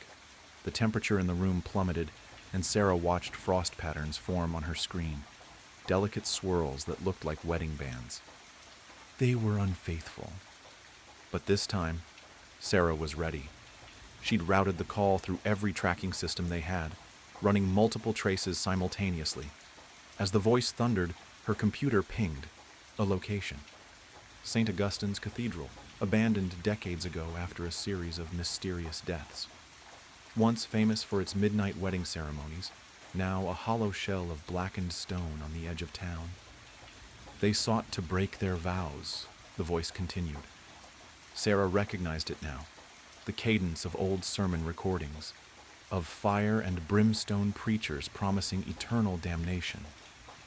I granted their wish for eternal love. By torturing them? Sarah's voice shook with anger. That's not love.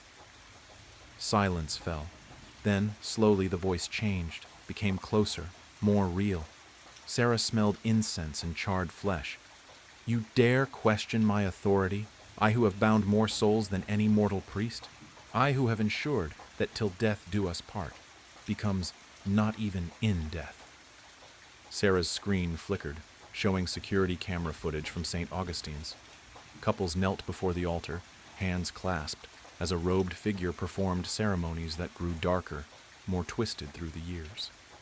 The priest's prayers became curses, his blessing water became liquid fire, his rings became brands that seared flesh and soul together. You wish to understand? The voice was everywhere now, reverberating through the building's foundations. Then join my congregation. The fluorescent lights exploded. In the darkness, Sarah saw him, the binding father, his ceremonial robes writhing with shadows, his hands raised in benediction as flames danced between his fingers. Behind him, countless couples knelt in eternal embrace, their faces masks of loving agony. She ran. The night air hit her like a wall, but she didn't stop. Her car wouldn't start, the key burning her fingers when she touched it, so she ran toward St. Augustine's. She knew she should be running away, but David's last words echoed in her mind. If anything ever happens to us, he'd told her once, if you ever need to let go, I'd understand. Love shouldn't be a cage. Now those words pulled her forward like a beacon. Someone had to break this cycle, had to show that true love meant having the strength to release as well as hold on. The streets twisted strangely, every turn bringing her closer to the cathedral's looming spires. She could hear phones ringing in every house she passed, could see couples stirring in their sleep, drawn by the call of eternal love. In a second-floor window, she glimpsed Amy and Michael from the day shift, their hands already reaching for each other, their new engagement rings beginning to glow. Wait! She tried to shout, but her voice was drowned by the tolling of phantom wedding bells. The cathedral doors swung open at her touch. Inside, cool air rushed past her, carrying the scent of roses and ash. As her eyes adjusted, she saw them. Not just couples, but rings of salt and holy water on the floor, remnants of someone's failed attempt to break the curse. Hope fluttered in her chest as she spotted an ancient book lying open near the altar, its pages filled with counter-rituals and ceremonies of unbinding. But before she could reach it, the candles ignited with black flame. The air turned thick and hot, revealing horrors in waves. Couples frozen mid-embrace, their bodies fused like melted wax, faces emerging from stone walls in eternal screams of ecstasy, shadows writhing overhead in the shape of clasped hands. Near the front pew, Amy and Michael reached for her with burning fingers, their wedding rings pulsing with unholy light. Then she saw him, David, trapped among the congregation, his face both agony and bliss. "Sarah," he whispered, "I finally understand. This is what true love means." The book burst into flames as the binding father emerged from the shadows. His robes rippled with captured souls, but when he turned, Sarah saw not a monster, but a man's face, aged and lined with ancient grief. "I was like you once," he said softly, "young, believing love could survive anything. Then I watched my wife leave me for another, saw their happiness built on the ruins of our vows." His voice cracked, suddenly human. "I prayed for guidance, for understanding, and in my darkest moment, I found ancient texts speaking of rituals to make love truly eternal." The binding father's form flickered, and for a moment Sarah saw him as he must have been, a parish priest with kind eyes, who had wanted only to help couples keep their promises. "The first time was an accident," he whispered. "They came to me in tears, saying they couldn't stay together. I had the rings blessed with the old rites, thinking it would strengthen their bond." His face twisted. "When they tried to remove the rings later, the fire began. Their screams, but their love, oh, their love became perfect, eternal, pure." He reached toward Sarah with trembling hands. "Sometimes in the silence between calls I hear them crying, but isn't that better than the pain of broken vows, of watching love die slowly, poisoned by time and temptation?" His eyes searched her face, almost pleading. "You understand, don't you? You, who still wear his ring?" "Welcome to my church," he said, spreading arms wrapped in shadow, "where love truly lasts forever." Sarah saw Jenny Thompson among the congregation, locked in an embrace that was both ecstasy and torture. Saw Marcus, too, his burnt wrists finally explained. He'd tried to pull a couple apart, to break their eternal bond. "You can't keep doing this," Sarah said, backing away. "Love isn't meant to be a prison." The binding father laughed, and the sound was burning metal on bone. "But isn't that exactly what they pray for? Forever and ever, till death do us part? I simply ensure they keep their vows." He raised his hands, and the flames rose higher. Sarah felt the heat at her back, saw more couples materializing from the shadows, reaching for each other with burning hands as they whispered their eternal love. Sarah lunged for the burning book, fingers closing around a single page as it crumbled to ash. The counter-ritual's words seared into her mind. "In rings of gold we bind our love. In rings of fire we seal our fate. What burns eternal may be quenched by tears of true release." Her hands shaking, she began to recite, "By choice we came together. By choice we must—" The words sparked on her tongue like electricity, and she saw the nearest couple's rings flicker, their eternal embraces loosening for just a moment. Amy and Michael's fingers began to separate, their faces showing the first hint of awareness she'd seen. But then the binding father's scream of rage filled the cathedral. "No!" His form swelled, shadows writhing. "They are mine! Their love is perfect." Yet in his thundering voice, Sarah heard something else. Fear. Fear that his carefully constructed prison of perfect devotion might crumble if couples remembered they had a choice. She understood then, the rings could only be broken by willing surrender, by lovers choosing to let go. The binding father hadn't just trapped these couples in eternal devotion, he'd stripped them of love's most essential truth, the courage to set each other free. The heat rose around her as David reached out with burning hands. His face flickered between agony and ecstasy, and Sarah saw their whole relationship play across his features. Their first date, the proposal, the quiet moments that had made their love real. "Join us," he pleaded. "Complete our vows. Make our love eternal." The binding father's form wavered again, and for a moment she saw tears on his human face. "Please," he whispered, "don't make me watch another love die." But his hands were already rising, flames dancing between his fingers. Sarah looked into his eyes, seeing not the man she'd loved, but a puppet of twisted devotion. The ring on her finger grew hot, but she didn't remove it. Instead, she held his gaze and whispered, "Real love means knowing when to let go." She slipped off her engagement ring and pressed it into his burning palm. For just a moment, the fire in his eyes dimmed, replaced by recognition and, perhaps, gratitude. She pulled out her phone, still connected to the call center system, and pressed record. If someone else answered the 303 call, they would hear her final message. "The rings are his power, but they can only be broken by choice. Tell the couples to let go. Love isn't meant to burn for." The binding father's scream of rage drowned her words as flames erupted from every wedding band in the cathedral. The last thing Sarah saw was David's face, something like recognition flickering in his burning eyes. The police found her car in the parking lot the next morning, engine still warm. On her desk, they found pages of research, stories of St. Augustine's Cathedral, of the binding father who disappeared after his ceremonies grew too dark, of ancient rites promising to bind souls for eternity. In her drawer, they found a single black rose and a wedding ring that no one could touch. Marcus stood in her empty cubicle, staring at her final notes. She'd been so close to understanding, to maybe even stopping it. The scars on his wrists burned as he reached for her phone, meaning to disconnect it. 3:03 p.m. Line 3 began to ring.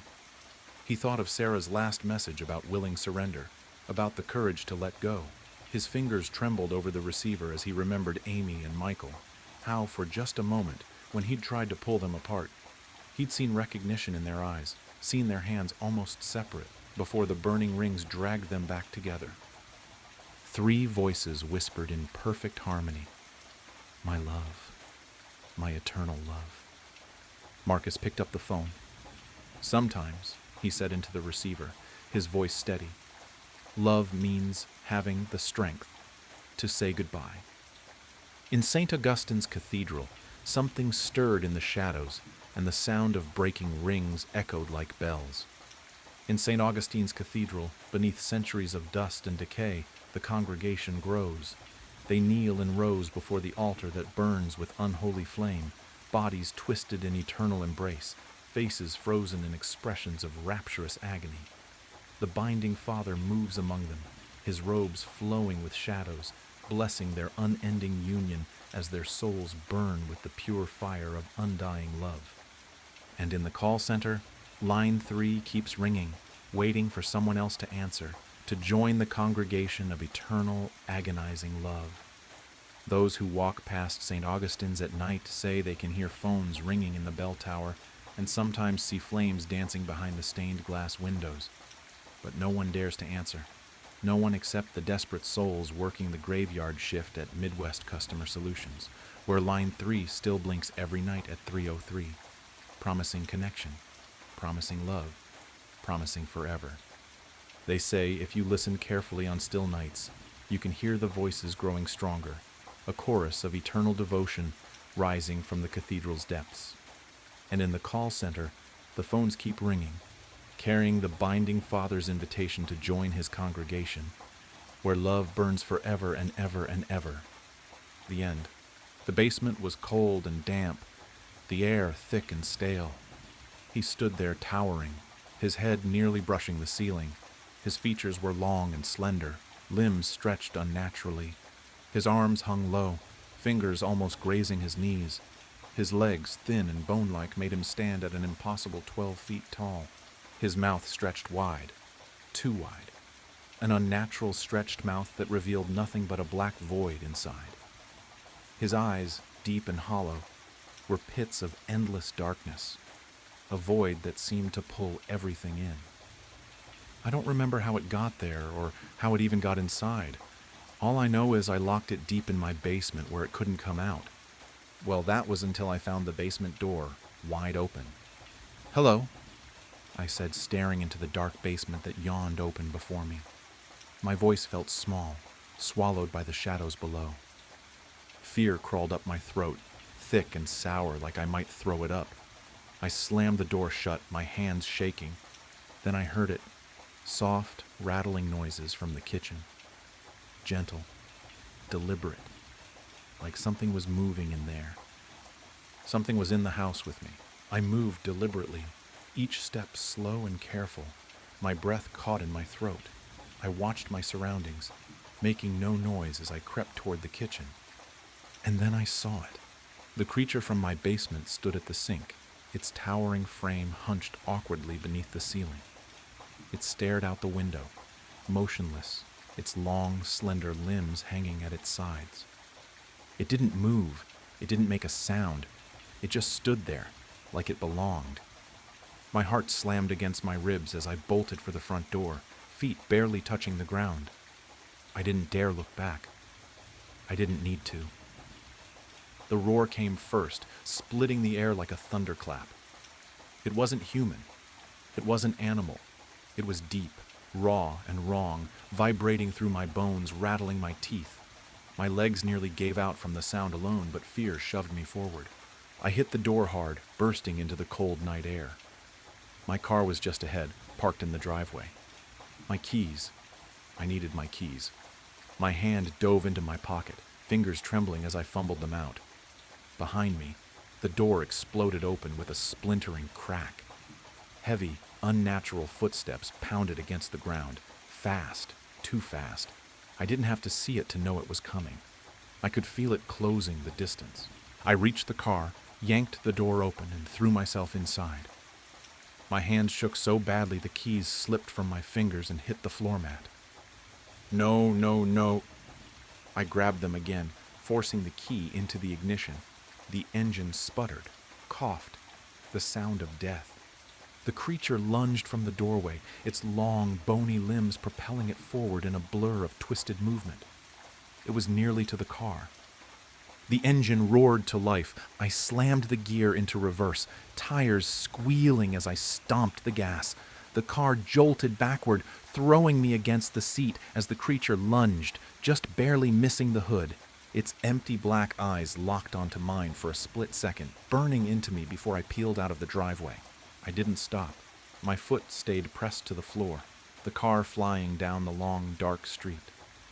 The night swallowed everything around me, but I didn't care where I was going, as long as it wasn't back there. Days passed. I barely slept, holed up in a cheap hotel on the edge of town. The room smelled like old cigarettes and stale air, but it didn't matter. It had 4 walls and a locked door. Every night I checked the window, just to be sure. That night was no different. I pulled back the curtain, heart already racing before I even looked. The parking lot below was empty, streetlights flickering weakly against the dark. For a second, I let myself believe I was safe. Then I saw it. Beyond the lot, past the stretch of cracked asphalt and the rusted chain-link fence, the woods began, thick, black trees rising like jagged teeth. And there, just at the edge where the trees met the night, it stood. The tall, twisted figure. It didn't move. It didn't blink. It only stared, watching me from the shadows. It found me. In an instant, I yanked the curtains shut, heart slamming against my ribs. My breath came in quick, shaky bursts. I sprinted to the door, peering through the peephole. Nothing. The hallway outside was empty, still and quiet. I didn't know how fast it was. I didn't know how smart it was. But it found me. Hours crawled by. The TV droned on in the background, some late-night sitcom I wasn't paying attention to. I kept glancing at the window, half expecting to see it again. Then came the knock. It wasn't loud, just a soft, deliberate tapping. My head snapped toward the door, dread sinking like a cold weight in my chest. Who the hell could that be? I slid off the bed, feet hitting the floor. Before I reached the door, I heard it. A voice. Hello. I need help. Help me. Help me. I need help. Help me. It didn't sound right. It was flat, robotic, like a bad recording played over and over. No emotion, no urgency. I froze, my throat tightened. If you don't leave right now, I'm calling the police, I shouted, voice trembling. The voice didn't stop. Help me. I need help. Open the door. Open the door. Open the door. It wasn't even yelling, just that same lifeless, droning tone. That was the worst part. The calmness, like it wasn't asking, like it was telling. My hands fumbled for my phone. I dialed 911, fingers shaking so hard I almost hit the wrong numbers. The voice stopped. My stomach twisted. It was like it knew. The operator answered. I explained everything. The voice, the knocking, the thing in the woods. My words tumbled out fast, frantic. We'll send someone, they said, but it might take a few hours. A few hours. My heart sank. My hand shook so badly the phone nearly slipped from my ear. I didn't hang up. I didn't move. I just stared at the door, waiting. Out of fear, I asked, Could you just stay on the line until they come?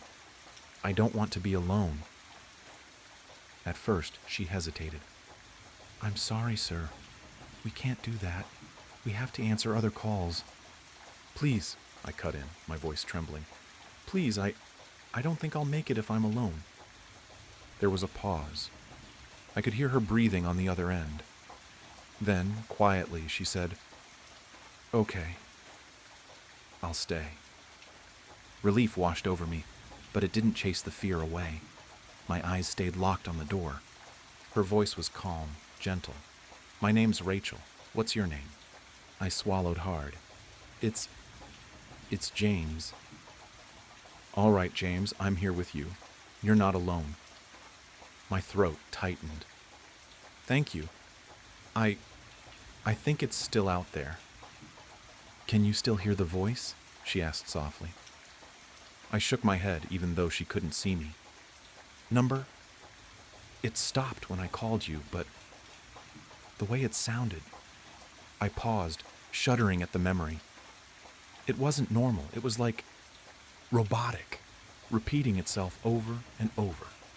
Rachel was quiet for a moment, then said, You're doing great, James. Just stay with me. The officers are on their way. I nodded again, trying to steady my breathing. But deep down, I couldn't shake the feeling that the quiet wasn't a good thing. It felt like the calm before something worse. Rachel's voice came through the phone again, steady but a little more serious. James, who's chasing you? Can you describe them? I opened my mouth, but nothing came out.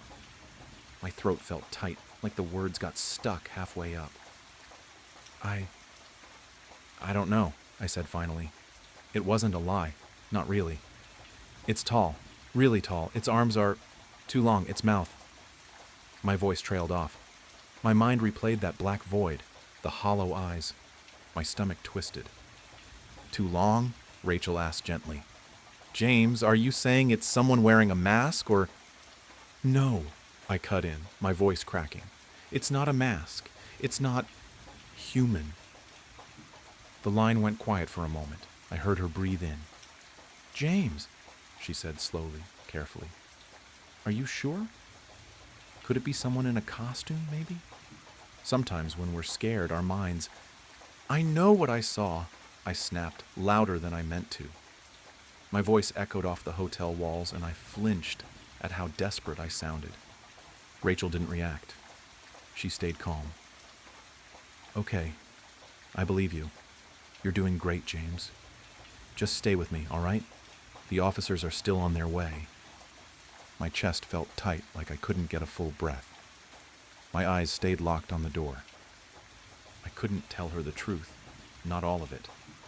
If I said a monster crawled out of my basement and followed me to a hotel, they'd think I lost my mind. Maybe I had.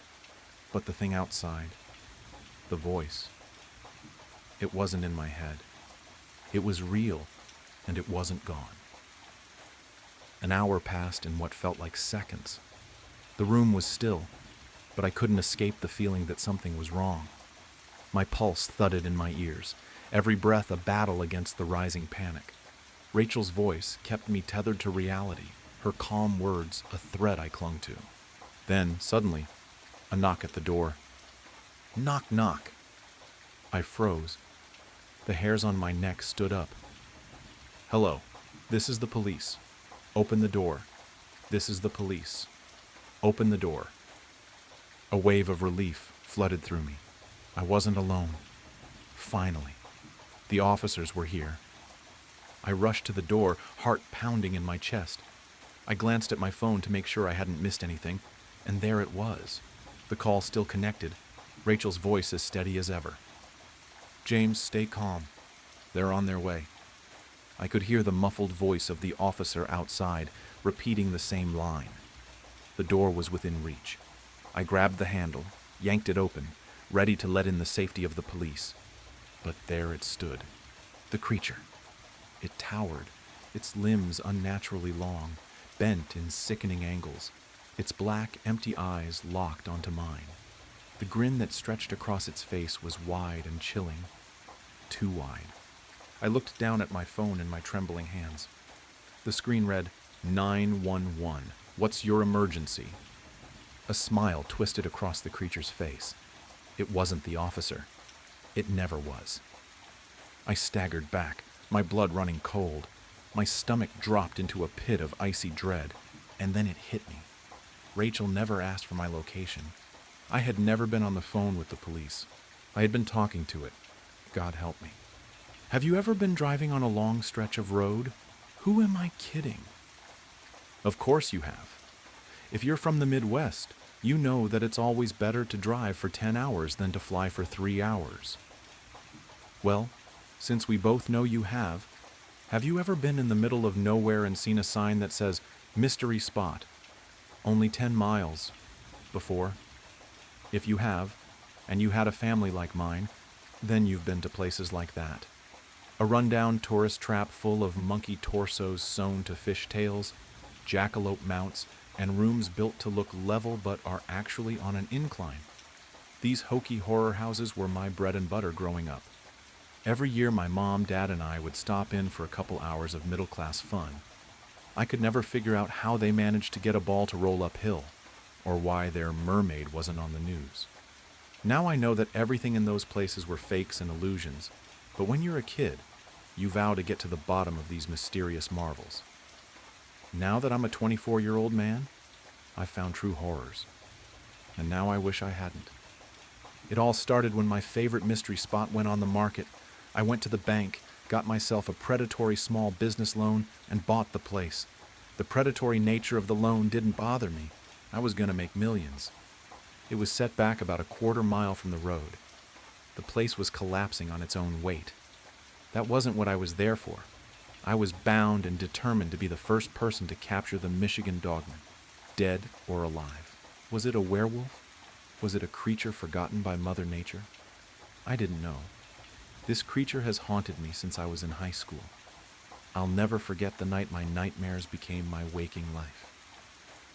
In November 2017, I was a 17-year-old football player.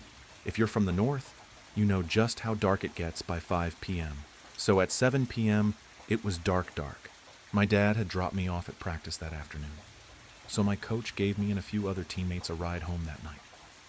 We stayed late that night to strategize for the semifinals, so we left at around 7 p.m. Coach loaded 5 of us into his minivan and we shoved off. Shane was the first person to be dropped off because he lived in town.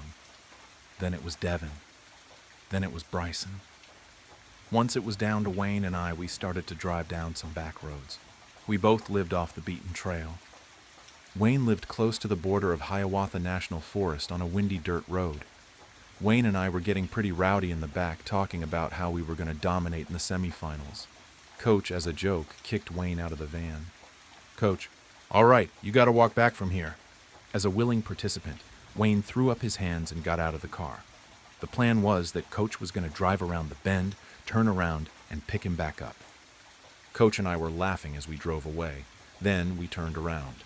As we were driving back to Wayne, we saw in the headlights that he was hauling tail back towards us. The look in his eyes was of pure terror. I threw open the van door. Wayne, drive! Coach spun the van around and hit the gas. That was when the entire van started to shake. Wayne was screaming and crying, and Coach was using some very colorful language. I turned around and looked out of the back window. I saw glowing cherry red eyes. It looked straight into me, and I swear I heard it sat Brent. Did it know my name? Once it finally let us go and we got back to Wayne's house, we all got out, and that was when we noticed Wayne's leg. There was a huge bite that was leaking like a sieve. There was a matching bite mark on the rear bumper. Needless to say, Coach lost his job. He was ticketed for $1,000 and sentenced to 1 month in jail. Everyone knew Coach and knew that he wasn't being malicious, but the law was the law. The judge gave him the lower end of the sentencing, or else he would have been disbarred. Coach is still friends with Wayne's family all these years later. About a month after the initial incident, Wayne went missing. Unfortunately, that wasn't uncommon. Older teens and young adults constantly ditch this town. They hop on the freight train and try to make their way to Detroit. This was different. Wayne was my best friend. He never mentioned to me that he had any big city dreams. It was quite the opposite. He never planned on leaving. He loved this town. No one listened, but I know it had something to do with the dog man, and I dedicated the rest of my life to finding it. And Wayne. Wayne's parents assumed he was another victim of drug abuse. In our small town, you had 3 options. First, get a job at the paper factory and never leave. 2, skip town and look for a better life in a bigger place. 3, choose a substance and abuse the crap out of it. Unfortunately, option 3 was the most common in our town.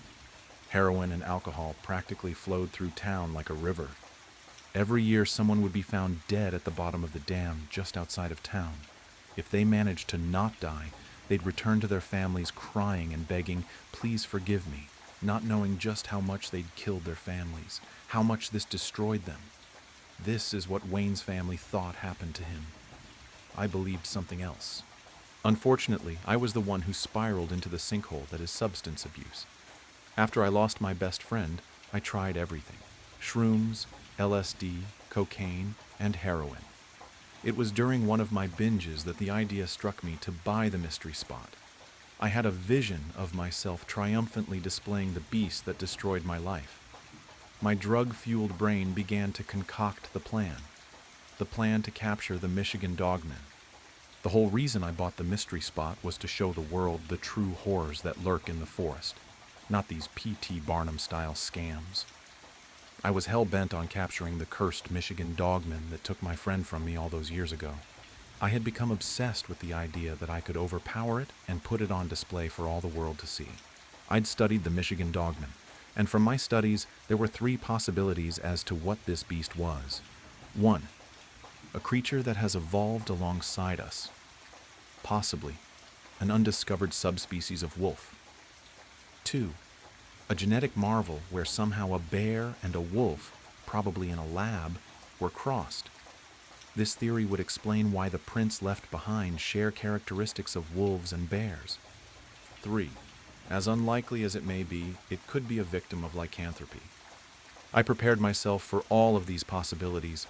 I'd built an enclosure that was fit for a Kodiak bear. It was based on the Kodiak pen at the Toledo Zoo in Ohio, and inside, I had a silver chain. Making the silver chain was no small feat. Months of finding silver dollars, thrifting actual silverware, and buying damaged jewelry. I bought a forge and as many crucibles as it took. This creature was going to make me millions from ticket sales, and inevitably when the government decides to pay me to study the beast, I was certain that I had made a foolproof trap. I couldn't have been more wrong. It was a cold night in February. The moon was full, and I was at the last place I saw the Michigan dogmen.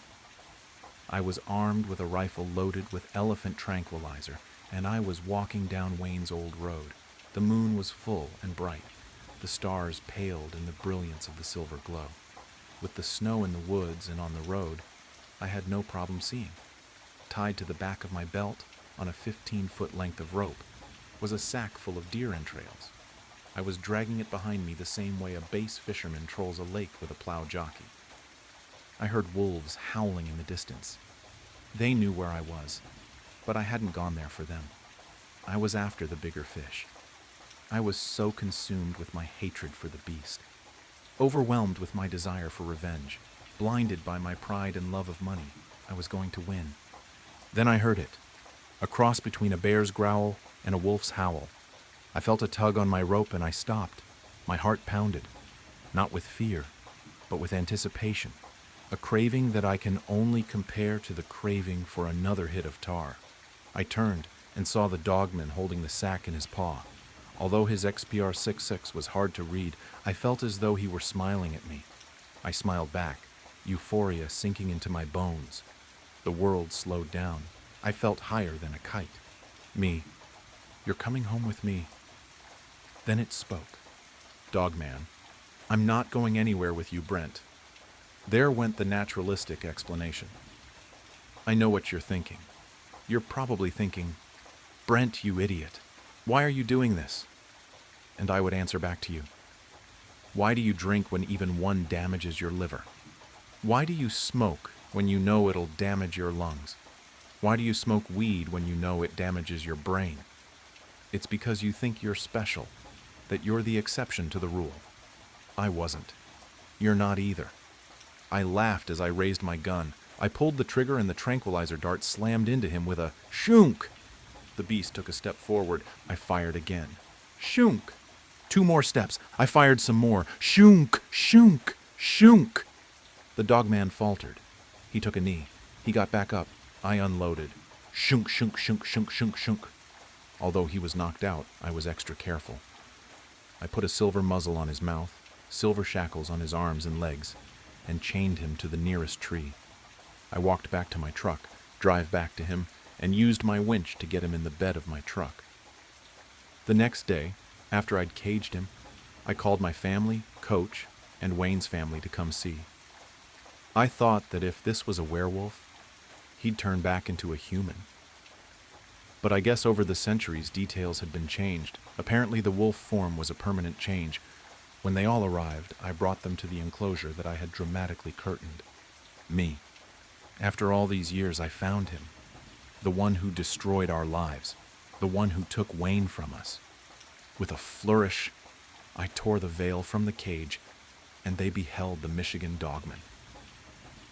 The look of horror when they laid eyes on the monster filled me with jubilation.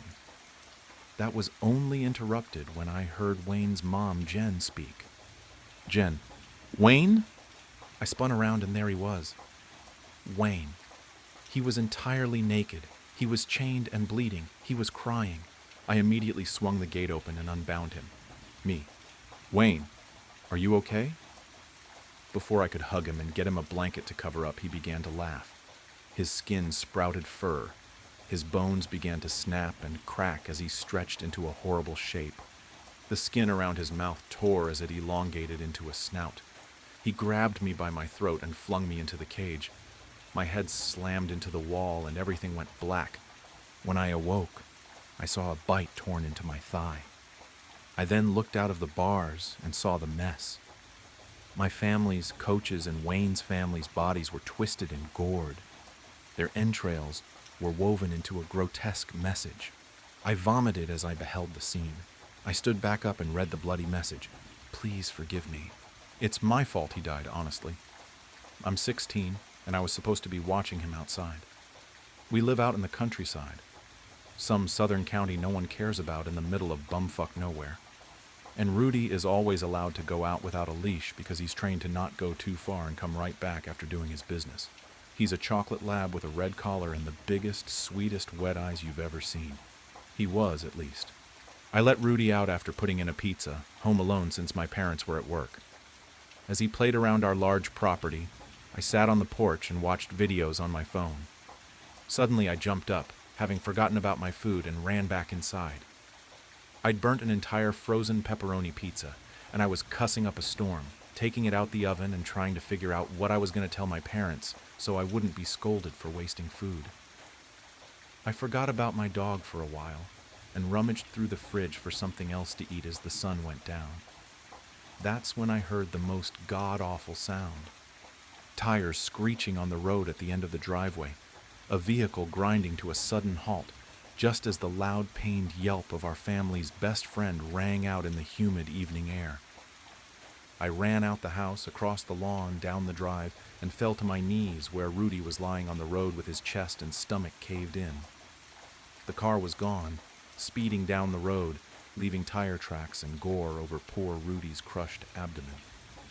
I cried harder than I've ever cried in my entire life as I watched him squirm and whine in agony before finally the light faded from his big brown eyes. Rudy had gone up the drive for no real reason. He usually stuck to the woods around our house, digging up holes or peeing in bushes.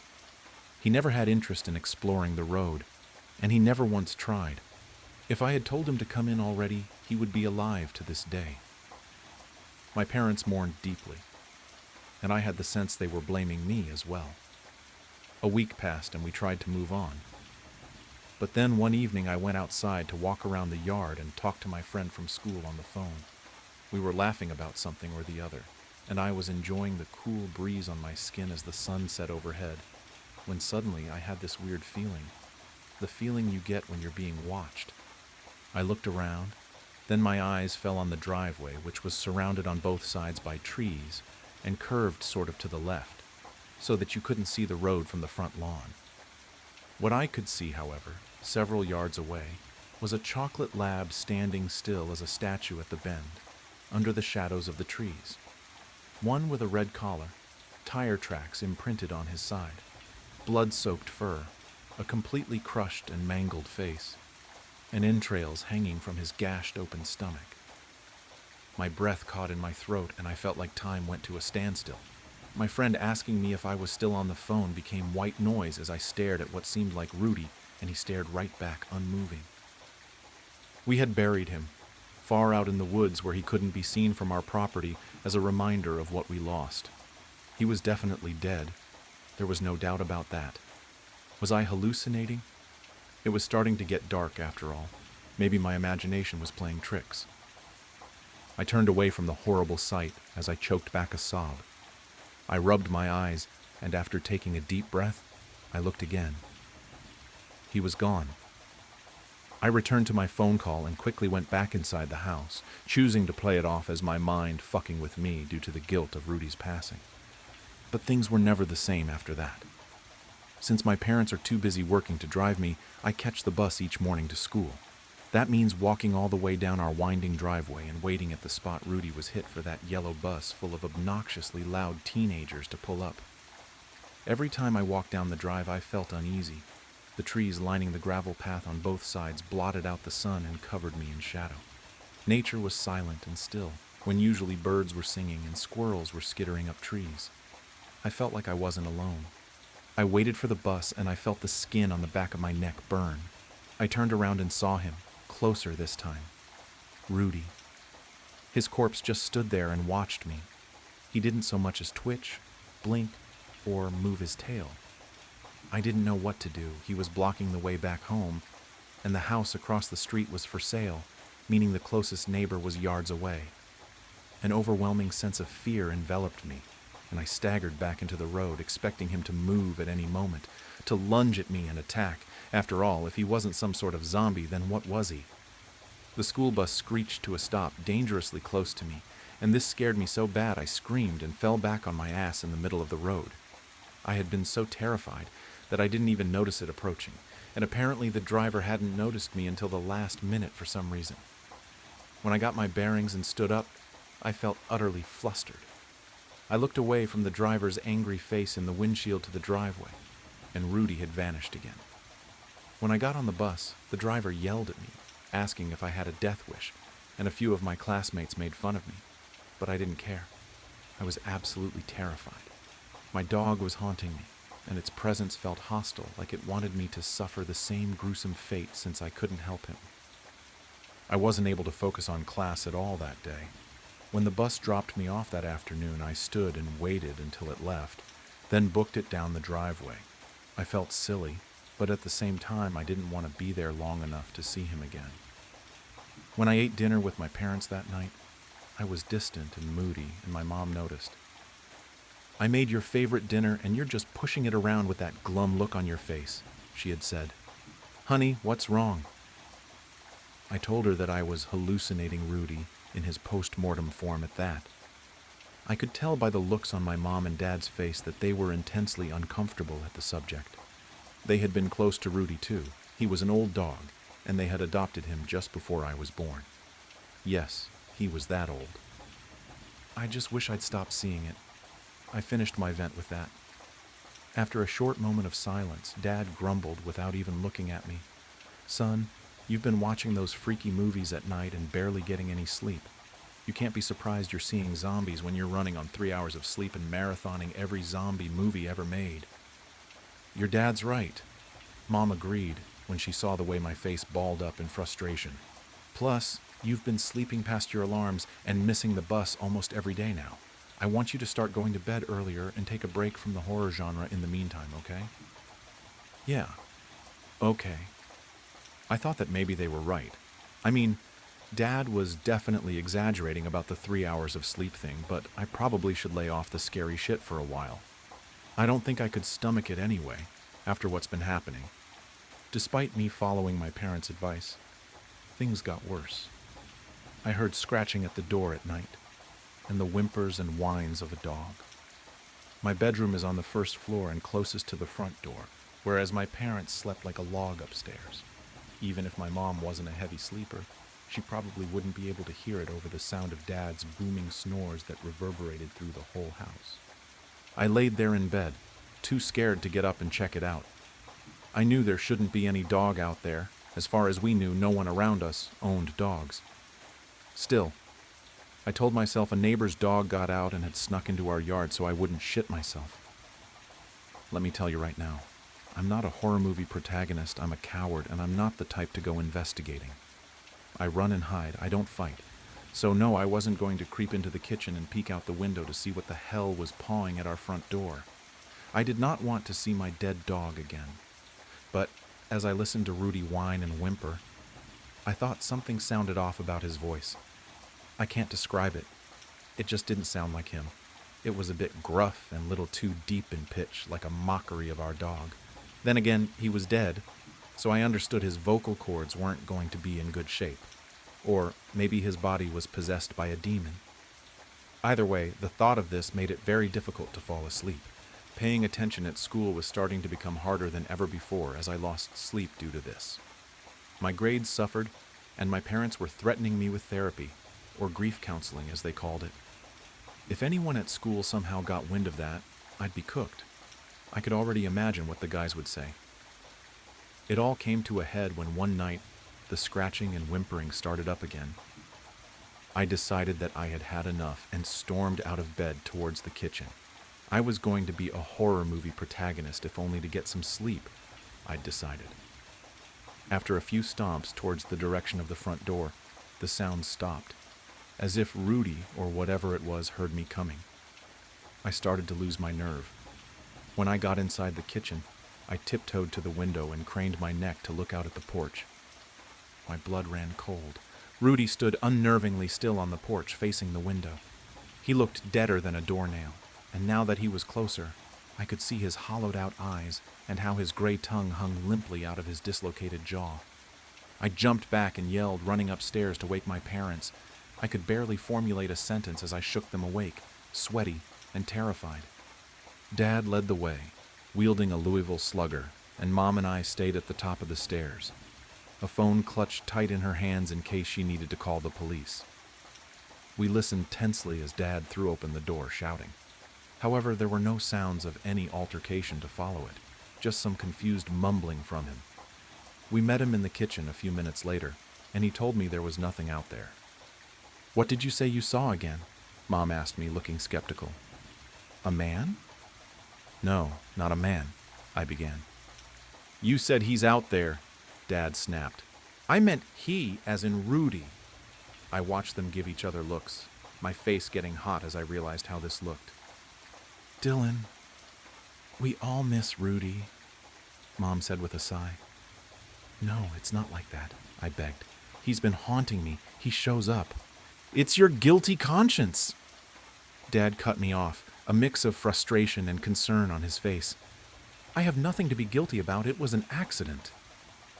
I ran to my room so they wouldn't see me cry. I locked the door behind me, knowing Mom would try to come in. When she tried the doorknob, she groaned. We're going to talk about this after school tomorrow, and we're taking you to a shrink. I heard their muffled voices complain about me all the way up the stairs. I cried into my pillow like a baby. I just missed my damn dog, and I missed having a good night's sleep and not having my parents think I was going crazy. The next day, I was so tired I felt like I could pass out. I missed the school bus for the millionth time, so Mom once again ran late to work, driving me there. I could tell she was pissed. She was silent the whole time. I went into the office to check in late, and I saw one of the guys sitting there. What are you doing here late? Toby, one of my friends, snorted. You look like shit. What are you doing out of class? I asked with irritation as I signed my name onto a clipboard in front of the receptionist, who was always talking to her boyfriend on the school's phone. Got in trouble, Toby shrugged. Already? I looked at him judgmentally for already being sent to the office so early in the school day. Whatever, man, Toby scoffed. At least I don't play with dead dogs. What? I whirled on him, ready to kick his ass for saying anything negative about Rudy. Easy. Toby threw his hands up, genuinely surprised by my reaction. If you're so sensitive about it, why does your family keep trying to use him as a prank? I mean, you gotta admit it's weird, dude. Alexis rides your bus and she keeps talking about how your dad keeps putting your dog on the end of the road. What's that about anyways? Is he trying to scare them? Does he think they're kindergartners? What are you talking about? The room felt hot all of a sudden. I was sweating as I tried to connect the dots but couldn't. My dad is at work every day by the time the bus comes, and we buried Rudy in an empty field somewhere. Toby frowned. You know, now that I think about it, I saw your dad once, right? He's this big buff guy. Alexis keeps saying it's a skinny guy with pasty white skin and a black hood. So that wasn't your dad moving Rudy around. Didn't you guys get Rudy stuffed, or what's it called, taxidermied? I stared in silence for a moment as I realized what exactly was going on. What did she see him do? She said today that he came out of the woods and left it there at the end of the driveway. Toby seemed to get nervous as he caught on to how weird the situation was. Then he just smiled as the bus went by. She thought maybe it was some kind of prank to scare the people on the bus, since it was like a freaky taxidermy job. I mean, his guts were hanging out. People don't do that when they get their animals stuffed, though, do they? We never had him stuffed, I cried out. Everything else happened so fast. I harassed the receptionist into allowing me to call my mom, who then called my dad. My mom came by to pick me up, and we went to the house with the police.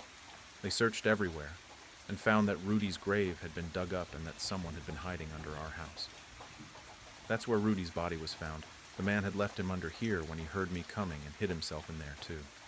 Dad never thought to check under there. He had been the one to scratch on the door and mimic the sound of a dog whining and whimpering almost to a T. They found the nut job hiding out in the for sale house across the street. He'd broken in and had been living there for weeks. When he was taken into custody, he admitted he'd been watching us and that he had dug up Rudy, stuffed him himself, but purposely left in gruesome details like an intestine and bits of broken bone, and used his corpse to torment me. When I wasn't looking, he would place Rudy out in the open and hide in the trees, and when I left, he would take him back. Then when I kept getting up late, he would just display Rudy for the kids on the bus and enjoy their understandably freaked reactions. That's why he always seemed so still when I looked at him. It's because he was stuffed. I couldn't believe it. The worst part about it was the fact that the asshole was also responsible for killing Rudy. The police told us that he had laughed as he openly told them that he'd laid dog treats on the road to lure him. got into his car, and ran him over. He hid the car in a field by the empty house, which you could access by a wide trail so that no one would know he was living there. It's how he got around, buying cheap beer and the things he needed to stuff our dog with. He was a mechanic with a weird hobby, apparently, and he'd recently lost his house and had been living in his car before he came all the way out here to squat in that house. And why did he do all this? No reason. Absolutely no reason other than the fact he was fucking psycho and wanted to torture some kid for fun. He was charged for trespassing, harassment, animal abuse, and some other bullshit I can't remember. We moved shortly after because Mom didn't feel comfortable with the fact that asshole knew where we lived. I feel so dumb, thinking Rudy was a ghost or zombie or something like that. I never investigated or stuck around long enough to notice anything amiss. More than anything, I feel angry. I hope that dick has a life full of nothing but misery and misfortune waiting for him. If it weren't for Toby, who knows how long he would have kept it up? Maybe he would have escalated things and tried breaking into our house next to place Rudy in there. He was clearly not dealing with a full deck, if his wild eyes and crooked, creepy grin were anything to go off of. But at least Rudy can finally rest in peace. We buried him again, and this time, Mom and Dad spent the money to place him in a proper pet cemetery. Sometimes I go there and lay treats on his grave. He will always be a good boy to me.